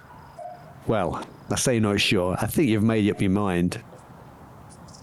So what are you getting at, Mr. Monroe? I'm short on patience and even short on time. What is it you're I at? want to know what you know about the Reverend Cornfield, my friend. You can read what I know in the pages of this here journal. The good pages of the Bingham Journal. No, but the difference is there are things that you can publish, and there are things that you can't publish.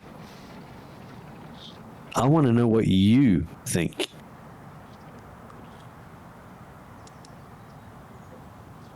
Have to give us some kind of persuade roll, Trey.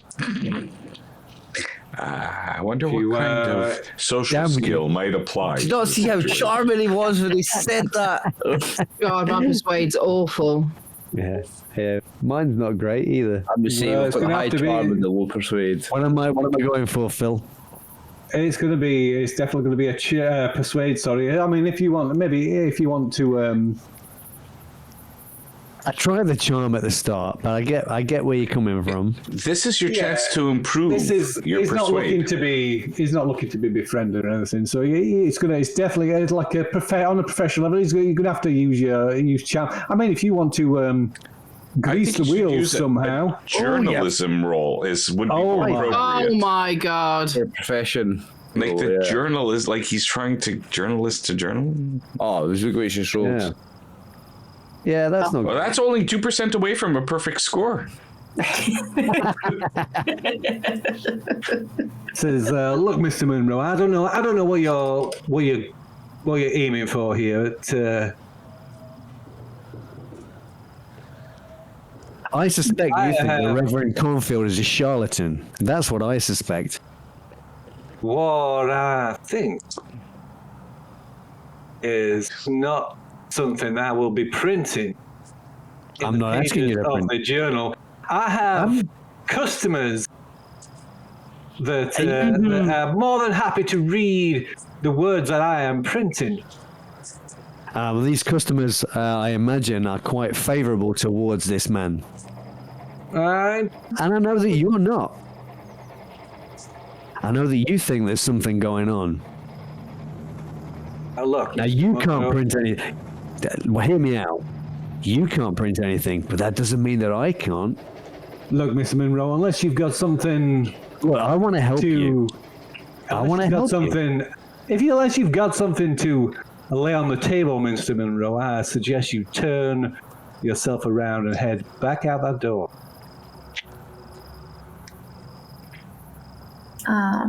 If you want to miss out on this big opportunity, well, Alfie, I told you if he wasn't going to cooperate, then he wasn't going to get an exclusive story with Hunter Extraordinaire, Randy Savage himself. I mean, how often do famous personalities like myself come to a town like this to offer exclusive interviews to, a budding newspaper who interviews that actually might go national. But if he's not going to cooperate with you and he's not going to, give you something in exchange for this scoop with Hunter Extraordinaire, Randy Savage, he just doesn't deserve to get my attention. Randy, I don't think Mr. Van Dyke is interested in that kind of news. I'm saying that quite loudly so he can hear. Yeah. I don't think Mr. Van Dyke is particularly interested in that right now. Can't you see he's a very busy man? He's got a problem. His printing press is broken and he's on a deadline and he doesn't really want to talk to anybody. Oh, I mean, yeah, we do have. I mean, James could fix the press for him as well, and then he can print my big story. I mean, after all, I did extinct the pygmy tribe of banana eating monkeys in Botswana. I mean, you never see those anymore. You know? I'm drawing Randy away a little bit, and I'm hissing to him. What do you mean, Jamie can fix the press? You saw what she did to the car. Yes, but that wasn't broken, remember? This actually is. Wow. As you say, you can fix the press. I've got to wait until at least tomorrow before the engineer can get over here. Oh, now you want to talk? Like I say, if you've got something to lay on the table, Mr. Monroe, then... I've already laid it on the table. You're just not interested. You're just not listening, Mr. Van Dyke. I might I'm not interested in compromising my position here. I'm not asking you to compromise your position. Now, the way you're talking, you sound like you're going to do some big expose back up there in Washington. How is that going to help me down here in Bingham? You need this. This needs to be aired. This needs to be. People need to know about this. Know what's going on here, right? The people of Bingham, they're already under this guy's spell. The people of Bingham. It doesn't matter whether you tell them what you think, does it? Because they already believe the Reverend Cornfield is a fucking saint. Mr. Monroe, some things are better left unsaid. These people have made their decision. These people are my paying customers, and I am not going to alienate myself and put myself out of business. If you're looking, regardless of what my personal views are on, I'm here to run a paper, to run a store, to run stories that the people of this town wish to consume. Where's your journalistic integrity, Mr. Van Dyke? I'm running a fucking business. Now, as I say, unless you've got something to lay on the table, I suggest you turn around and walk out that. There's something on the table. Yeah, there's something on the table. I'm trying to grease his wheels a little bit, dropping him some stolen money. Stolen money. Yeah, does this mean you don't want an interview with Randy Savage? Mr. Savage, I have no idea who you are. And how much money is this year? How much money are you dropping on the table? Oh, I don't know. I might give him half a dozen wallets. If he's really going to be a prick, You drop wallets on the table, or you aye, and leathers and crocodile shoes and everything, Gucci belts. Just take the money out of the wallet and put it on the Gucci belts and perfume and that. Let me have a wee look at my inventory, see exactly how much money I have handy. Gear and cash. I wonder if Jamie really could fix this thing before tomorrow. Right, so I have got my cash, my daily cash limit is 20, but I've also got as well as some bits and pieces, I've got $50 handy on my inventory, so I'm going to drop $50 on the table. Wow. Wow. It's a lot of money. Yeah. You just bought him a new printing press. Wow. Not really, okay, so he sees it. He sees this. He got this money on the table. So now I can see I'm dealing with a man of integrity here. And he kind of turns to look at Vinny. Journalistic integrity, of course. Of course. And he takes the money and sort of counts it out, rolls the bills up and stuff. I give Alfie a very hard, nudge with my elbow, dumbass. Yeah. So, ladies, gentlemen, well, what is it What is it, Baxter Van Dyke? What is it you know that you can't print? Tell us about the man. To ask the right question.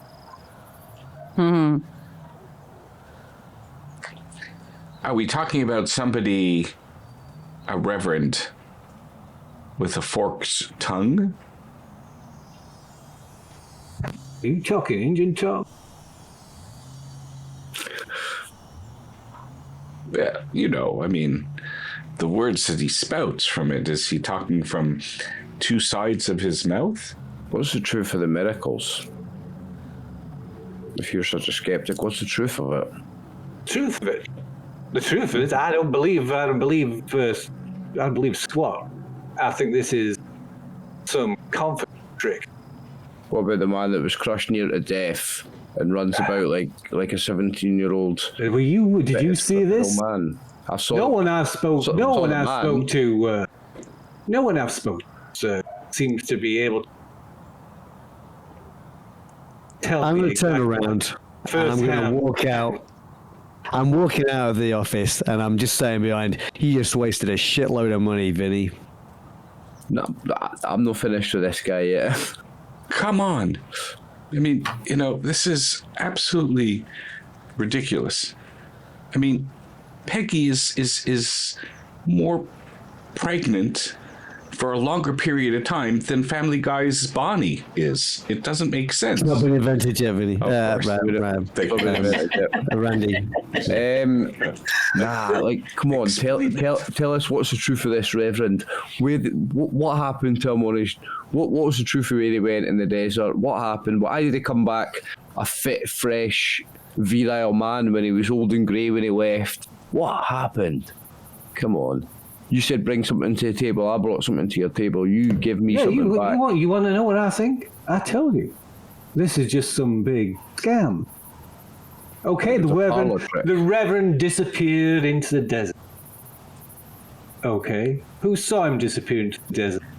Who says he wasn't down the next town over, sat in some motel for 40 days, 40 nights?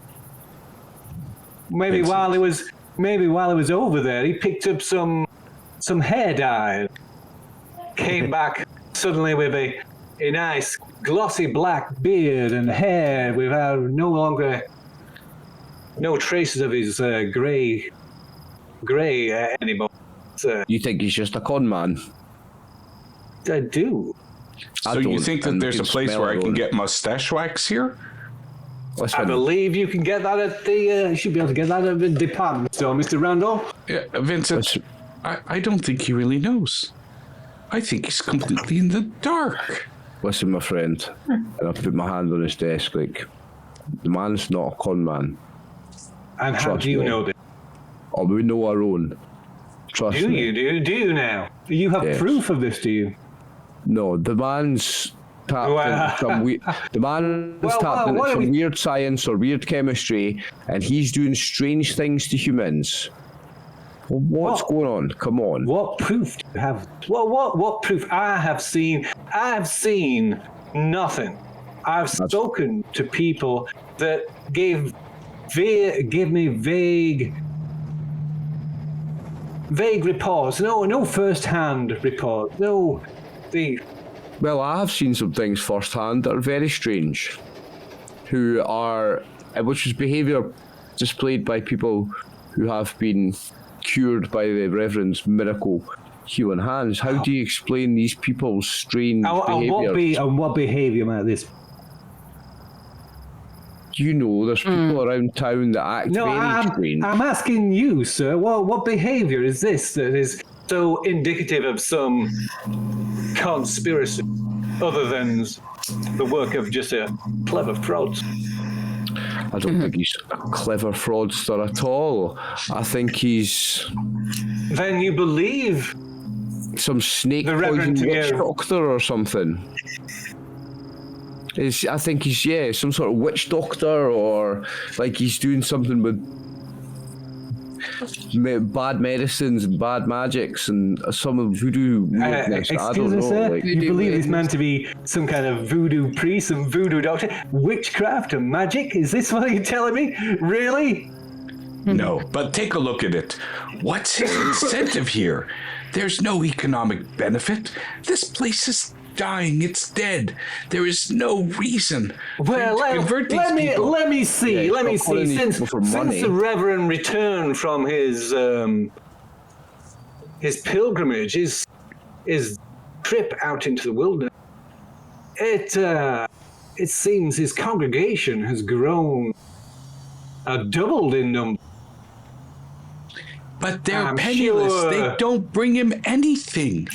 He's not gaining anything materialistic. He's not wearing fine clothes. He's not living in a nice place. He could be doing this in New York and doing it much better. I'm telling you, there's a nefarious reason for him to be here. He is turning all these villagers into useful idiots for some nefarious purpose. Oh, I would agree with you there. So he is manipulating these people and turning them into puppets. To do his beck and call. I think you underestimate their ability to drop coin to the. Well, he's certainly not investing it in money, his he wouldn't be church. doing it. If he was doing it for money, he wouldn't be doing it in your shithole little town that has no fucking money, mate. He's not doing it for money. He doesn't even have fresh food in his home. It's all old canned stuff. I mean, he can't even afford nicer things. Excuse me, sir? Sorry? His home. How would you know this? How would you know that what is in the Reverend's kitchen cupboards?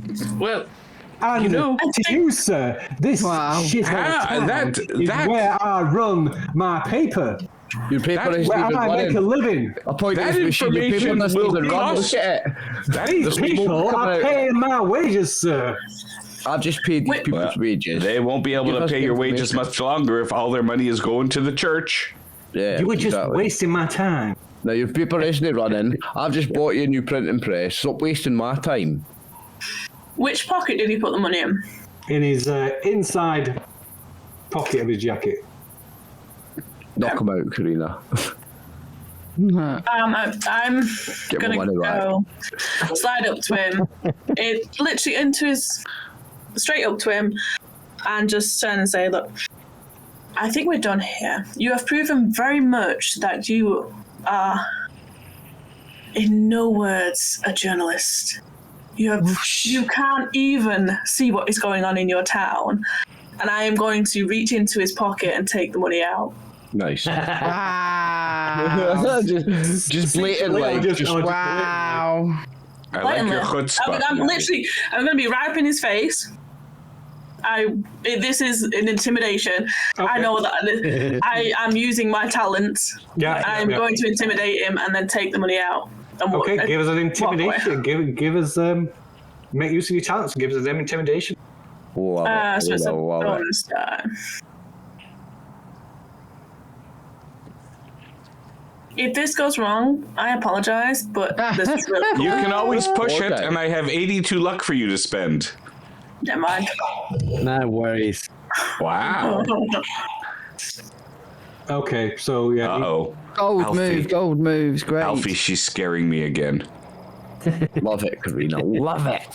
So yeah, he's completely gobsmacked. Lost words. You just like reach in, you pull this like roll of bills back out of his pocket. Wow.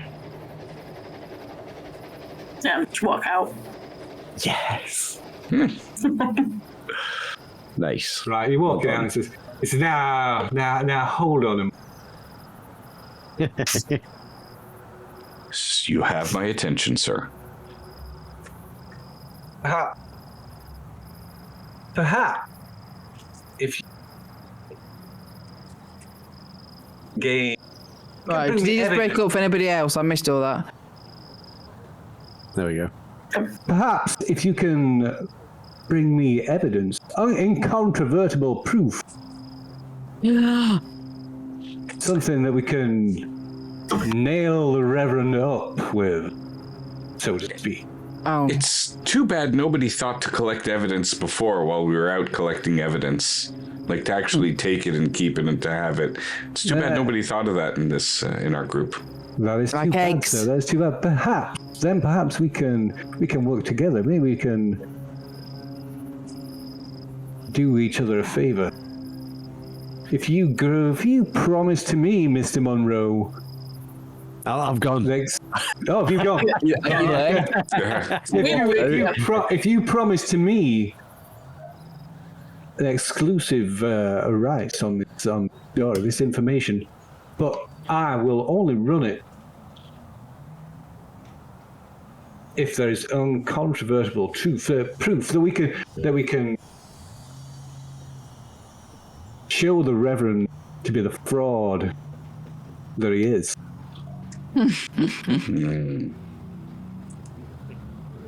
Maybe you should look closer at your own town.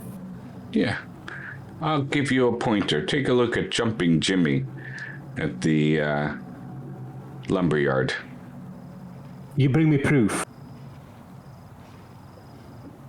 You kill my wife, I kill yours. What? Well, sorry. I'm sorry. I thought it was sorry. So that has nothing to do with the death of your wife. If you bring me proof. Did we just get little flashbacks now and again? Is that what that was? Wow, that got bleak very quickly. Yeah. Sorry.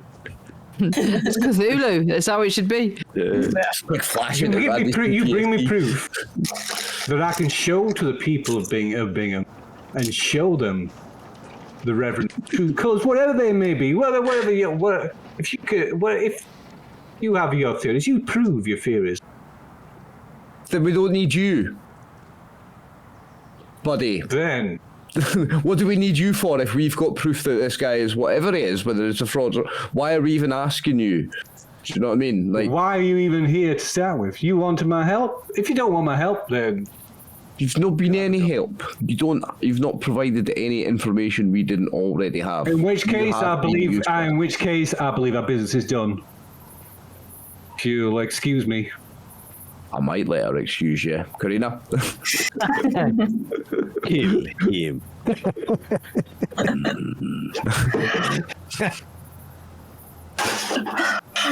Yeah, we'll just head out. So you're just leaving? We'll collect some evidence. We're going to have to collect some evidence. Oh, shit. I very obviously failed to steal his wallet, but I don't care about this asshole. Oh, my. I fumbled on He just shoves you back and says, and he picks up the phone, starts dialing numbers on the phone. Oh, shit. I step out the shop very quickly. You're gonna do what? You're gonna pull out. I'm cutting the cord of his phone and going, oh shit! I step out of the shop really quickly. I just cut. Right, he seems a little scared there first. Said you have made one serious error, sir. Aye, you've made a serious error. Useless. I could have fixed that printing press for you. Just saying. Never mind, mate. You're not getting. You don't want to help us. I'm not going to help you. He is very good with his hands. He did murder my wife. And with a switch. What are you doing? I step forward and say, "I'm so sorry. Look, let's go and get some evidence, then we will talk again." Cole, you can make a persuade roll with a penalty dice. Shit bag. I don't think this is happening. I'm spinning a knife in my fingers as I'm walking out. I'm just looking for persuade. Bear with me. Oh yeah, this isn't happening. With a penalty. Oh, that's penalty great. dice. Yeah. Well, yeah. Vinny just like cut the cord on his phone. No. Yeah, I don't think I passed that. No. So I think we're past that point. I will take the scoop ourselves then. Right. So once you're out of the office, he comes over and locks the door, and then you see him go over to one of the phones on the other phone at the other desk and starts. And yeah, I'd like to try to rush around back, and if there's a window near the office, I want to listen. I'm not killing him, Jamie. I want to try to listen to the conversation if I can find somewhere to get quickly. I know it's going to be a hard Bad enough that I Roll steal maybe, everyone's but- wallets. We don't have to kill him. Give us a look roll, then Randall, as everybody else walks away. You run around the back, see if there's a small window, perhaps that you can have a listen there. Okay, so you can't hear exactly what's being said, but yeah, he's calling the sheriff. Cut the phone cable with a bullet, Randy. I think we should go to the sheriff next and tell him that we think this guy is. I don't think we need to go to the sheriff. I have a sneaky feeling he'll be coming to us. Yeah, as I walk out, I'll throw the switchblade up on the roof of the building. So where are you going? What are you doing? I guess I'm sat outside having a smoke. Yeah. Well, that guy was about as useless as an ashtray on a motorbike, eh? Told you. I'll give We got nowhere. Vinny his money back. He The guy's doesn't know more what's interested going on. in money than any kind of journalistic integrity. The guy's an asshole. And even when we threw Really money in his face, he didn't give us doesn't any help anyway. He was an absolute useless.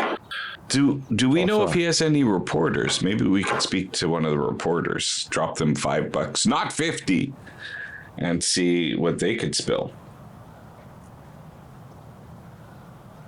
I don't know what the point of that would be, Randall. Nah. I might be able to engage in dialogue and refer to obscure things that don't exist. You can't To be honest, I think you can do that without spending the money, my friend. You can't do any worse than we just did in that interaction, to be fair.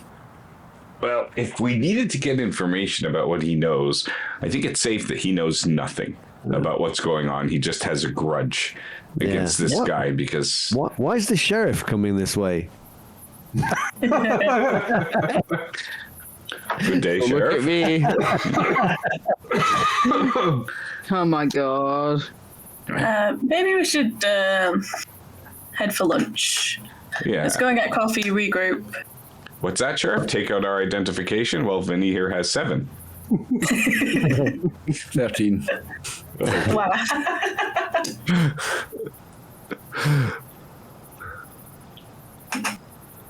Okay. Yeah, So what are okay. you, We're gonna head. Where are we gonna head? Where are we gonna head that the police can't find us apart from out of town? Right. Well, why do we... Well, I mean, what are the police going to do? They're going to say that I tried to lift his wallet. So what? And I'll see- threatened him and Bro. cut his phone Right. cable with a knife. Right. So oh, that's true. We threatened to have intimidated. Jamie fix his What- press. I mean, I don't know any of this, of course. I wasn't in there at the time. The only I'm witnesses innocent, are you. Governor. The only witnesses are you people. He threatened me. That's all that happened there. I was. I'm sure your testimony carries much more weight than one of the locals.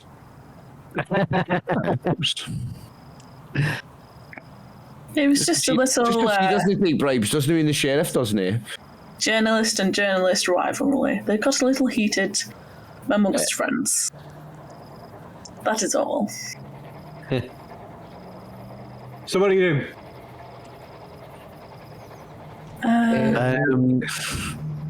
I mean, what?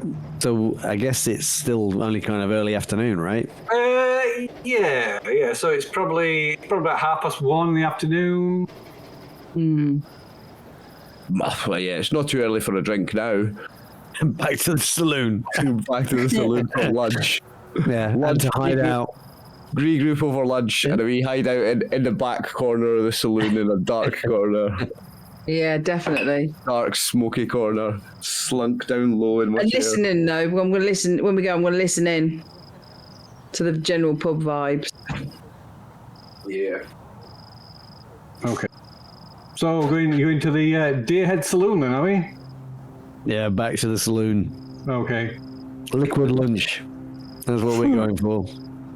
Yeah. Okay. So Oh, there'll be food as well. Not just having a drink. Yeah, there might be crisps and a packet of peanuts or something. Oh, Vinny's hating it. We can't get any pastrami, man. So, arriving at the Deerhead Saloon, it's pretty much just yourselves. It's middle of the afternoon. There's nobody else here. Maurice. Some people call him Maurice. He sat dozing behind the bar. Doesn't wake up when you come in. Some people call him the gangster of love. Sorry, I had to. Yes, that's right. Nobody else did. I had to. Sorry, man. It was just hanging in the air. No, that was exactly where I was going. It needed to be said. I was worried that nobody had got your reference. I had to just make sure that somebody had got it, man. You know what? I appreciate that. Thank you very much. I was waiting for you to go to bed tonight thinking that no one got it. I know. To be fair, it was a legitimate concern, and I'm really glad that you He'll put sing that there. all day tomorrow now. And I will. And I'd like to thank you publicly. And I'd like to think you did the same for me in this situation, mate. Look, anytime. Appreciate it. So what's going on? I don't know. You spend past the afternoon in the saloon. As the afternoon drags on, They're dodging the there's sheriff. more and more people slowly trickle in into the bar. Yeah. And the general, listen. So you were trying to. So the general vibe, the people, almost exclusively, the people that come in here, conversation at some point. No, it's not the 100% of the conversation, but at some point, conversation will come around to the Reverend, and these people who frequent the saloon are clearly not supporters of the Reverend. Okay. One person in particular who you learn to be Mr. Schoenbaum. Oh. Is this big? The blacksmith.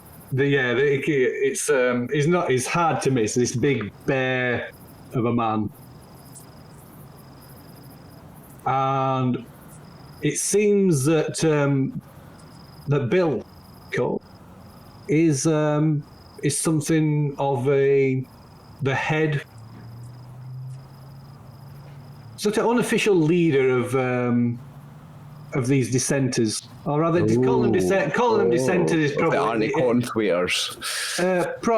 Calling them dissenters is probably not the right word. He heads up an alternative. Doubters. An alternative to Cornfield, to Reverend Cornfield. So he holds alternative services. Oh, okay. Oh, right. So he's All right. So in the privacy of his home. So. Yeah, so people, these are still religious people, but they're not supporters of the Reverend. So they have these. I think you've heard it mentioned before. They did. So there were some people were having little services in their own home, weren't they? Yeah, we did say that. Yes. Yeah, so I think it was the Reverend had said that, but he didn't imply that they were against him in any particular way. They just said that they like to hold their own private ceremonies or something, right? Yeah, they did. You didn't get the impression that the Reverend, bore them any ill will or anything. Yeah, no, He was disappointed. I want to know if these private, non-yig preachings, are they also anti-him? Are they like bad and talking bad about him when they do this thing, or are they just having their normal Bible thing without his extra bits? Or are they anti-him, fully in the thing? So you get the impression from listening to people, you get the impression the majority people just want an alternative but there is an element amongst them that are actively like opposed to the guy. Yeah, Right. opposed to him. Yeah. And he was even Bill- rising up Bill- against him. Not to that degree. Right. No, but they're actively some of them are more vocally opposed to him. Bill Schoenbaum. Bill being one of these people. Okay. Do they sort of vocally talk about them like he's ruining the area, he's a fraudster, he's damaging people? Is it like that kind of thing, or are they suspicious of? The more vocal ones, they are like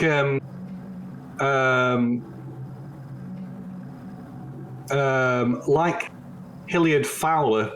The more extreme ones think that the Reverend has been tainted by evil. Yeah, we heard this already, haven't we? Yeah. Yeah. Some of them believe that he's performing miracles, but they believe his power comes from the devil, not God. Some people don't believe he's performing miracles. Some people think that these are just like stories. Yeah. Does anybody mind if Alfie goes and speaks to Bill? Not at all. I'll sit this one out. Last one didn't go so well. Okay. So I'm going to go and buy a couple of drinks. Okay. Well, and I'm going to ask the guy behind the bar, I've forgotten his Maurice. Whatever Bill. Whatever. What does Bill drink normally? So he says, my special. Oh, give me a couple of those. Pours you a couple of shots. Yeah. And I'm gonna wander over to Bill, or who we've identified as Bill Schoenbaum. Yeah. I'm gonna hold out a drink to him and say, Mr. Schoenbaum, my name is Alfie Monroe. I'm a reporter for the Washington Post. And I think you've got a very interesting story that I'd like to hear.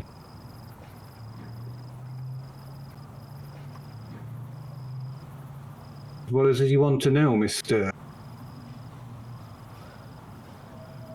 Monroe? Mr. Monroe takes a glass.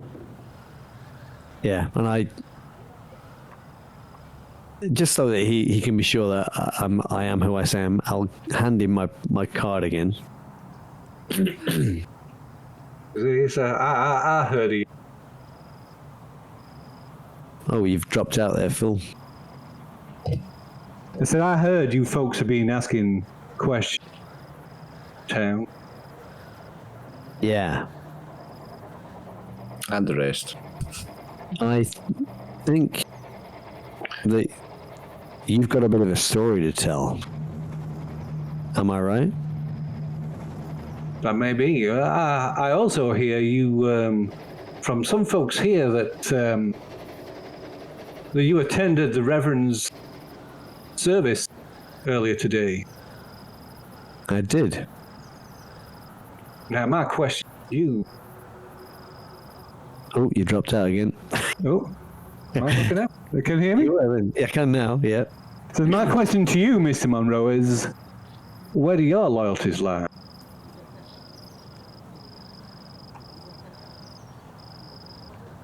Well, let's just say my loyalties lie with the truth, Mr. Schoenbaum. Well, the truth, Mr. Monroe, is not necessarily a pretty thing. I understand that. I understand that maybe your wife has had an encounter with the Reverend. And I don't believe that it's gone quite as well as he makes out. He sort of turns and walks over to one of the tables in the corner and sits I'm down. going to follow him. Yeah, I'll follow him. If you want any justice for your wife, Mr. Schoenbaum, then maybe we can help you get that. Oh, now you misunderstand. You may misunderstand me, Mr. Monroe. I'm not looking for revenge or anything like that. What I want, and perhaps you and your friends can help me with this. What I want is assurance from both from the Reverend and that sheriff lackey of his, that those who choose to leave the local church be allowed to worship as they see fit. Has the Reverend threatened you in some way? Oh no, it's like, as I say, don't misunderstand me. There are those who follow the Reverend that have a fanatical fervor. Have you been persecuted, Mr. Schoenbaum?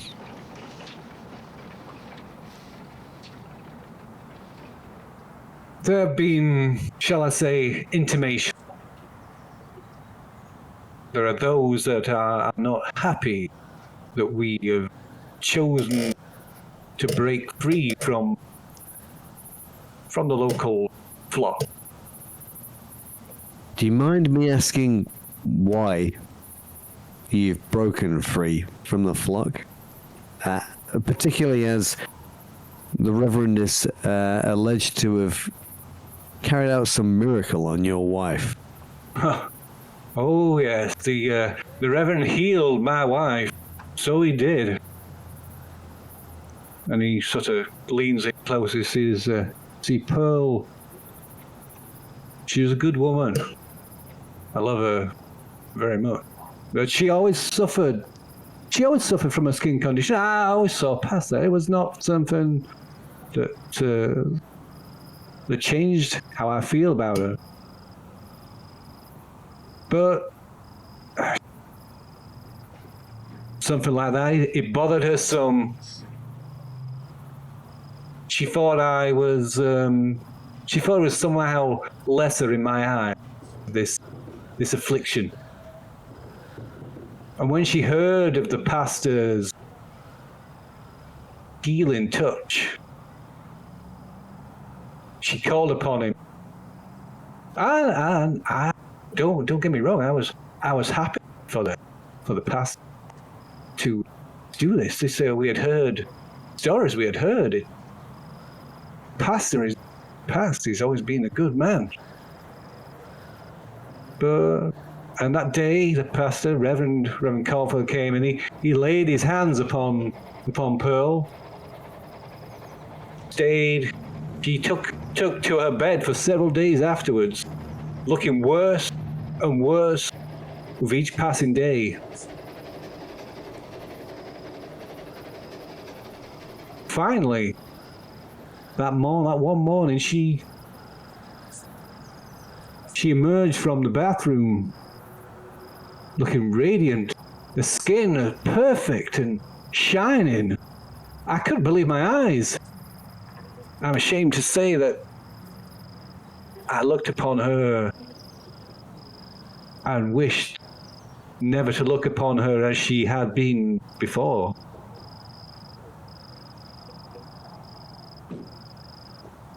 But that was until I found her skin beneath her bed, beneath our bed.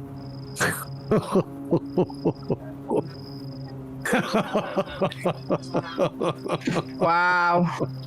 Yeah, there it is. A whole body the skin. She'd shed her skin like a snake. And let me tell you, Mr. Munro, from that day, I banned Pearl and the rest of my family from having anything to do with Reverend Cone. My wife, I have to keep her locked away. This skin condition, it returns with the passing weeks. This beautiful, radiant, perfect skin begins to deteriorate, and her old condition returns, but is far worse than it has ever been before. God help me. She sheds this skin again and is reborn every month. Wow. And now I am forced to imprison my wife, to lock her away, so people do not have to look upon monstrosity that Cornfield has created. So no, I am no friend of Cornfield, but there are many people here in Bingham that he can count as a faithful amongst the flock. And so we only wish to be able to worship as we see fit, without persecution, threat.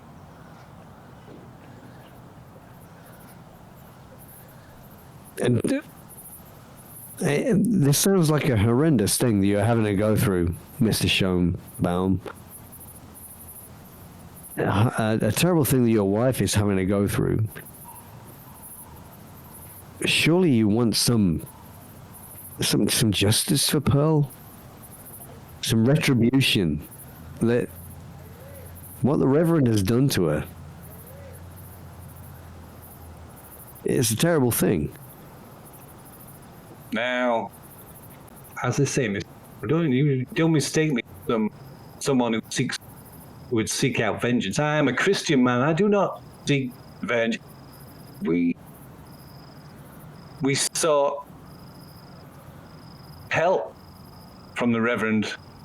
We put faith in a man who clearly does not. He betrayed you.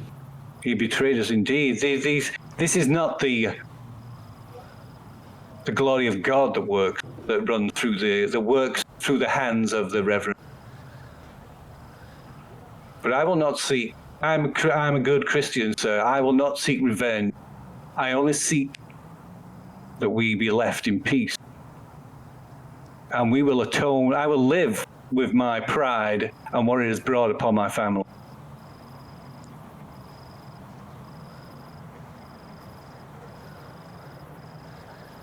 Now, if you can bring this assurance to me and my people,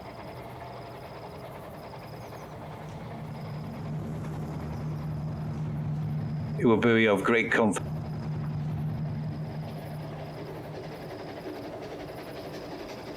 So, also, you happen to glance at your watch. It is almost clock. Oh. I will. We will do what we can, but we need information. Would it be possible to speak to Pearl herself at some point? Would you allow that? Let me think. Come see me tomorrow in my workshop. And that he gets up, Yeah. offers his hand. Yeah, I'll shake his hand. And then We can stop him, you know. We can stop him. he doesn't respond. It's like, tomorrow then. Okay. Yeah. So glance at my watch. I've got to get to the hardware shop, haven't I, too? Are the rest of you going to the sermon? Yeah. Go and be blessed. I think I was going to the hardware shop with you, wasn't I? Yeah, you were going with me, yeah. Yeah. Okay. And I'm going to listen to a sermon that I inspired. Exactly, again. Okay. So 3 of you head off towards the to the first church, and Alfie and Karina, you head to towards the hardware store, which sits on a sort of retail block of the town that is all these businesses are long closed up, the windows boarded up, and you look around. It takes a while. You're about to give up, think no sign of Sally, and then here, over here. Don't go over. Sally, you see Sally like ducks back into an alleyway between the the yard behind all the buildings. Yeah, I'll go over there, follow her over.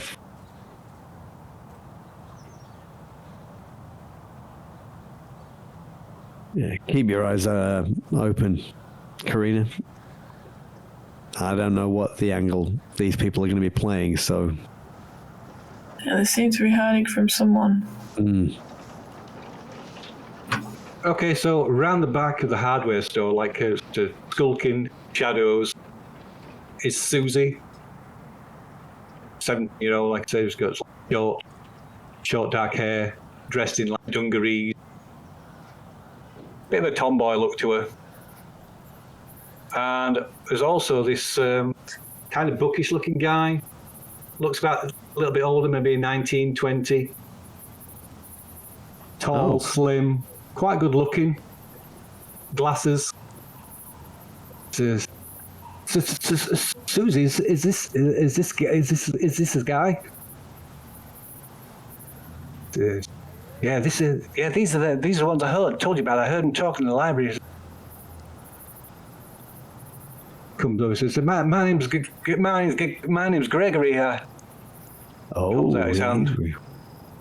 Yeah, I'll shake his hand. I understand you might have something to tell us.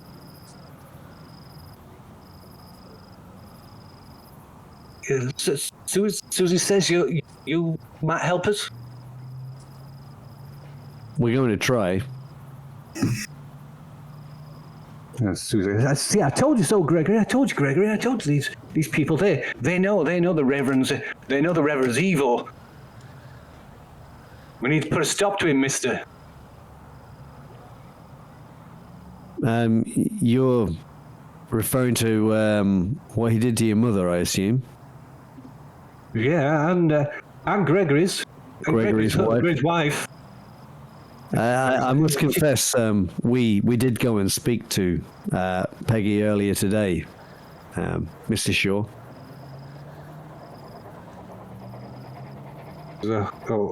Oh, how is she? Well, she asked us to send you home if we saw you. I ain't going home. I ain't going home without. I ain't going home to that. No way, sir. Me and Peggy, we're done. She given birth to some abomination. There are others, aren't there? Do you know about those? I know, sir. I know. I remember the day where Reverend Cornfield blessed her. We thought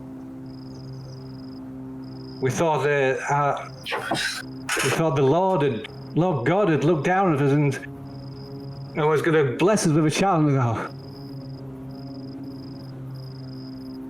But I remember her face, this look, the smile, her face just shone when she when she showed me that first egg. Still damp and leathery. God, she's like a brooding hen. She obsesses over these eggs, these things, and the thing in the crib upstairs. And he kind of like sort of pales. We got to end him, sir. We're going to firebomb the church. And we'll leave it there.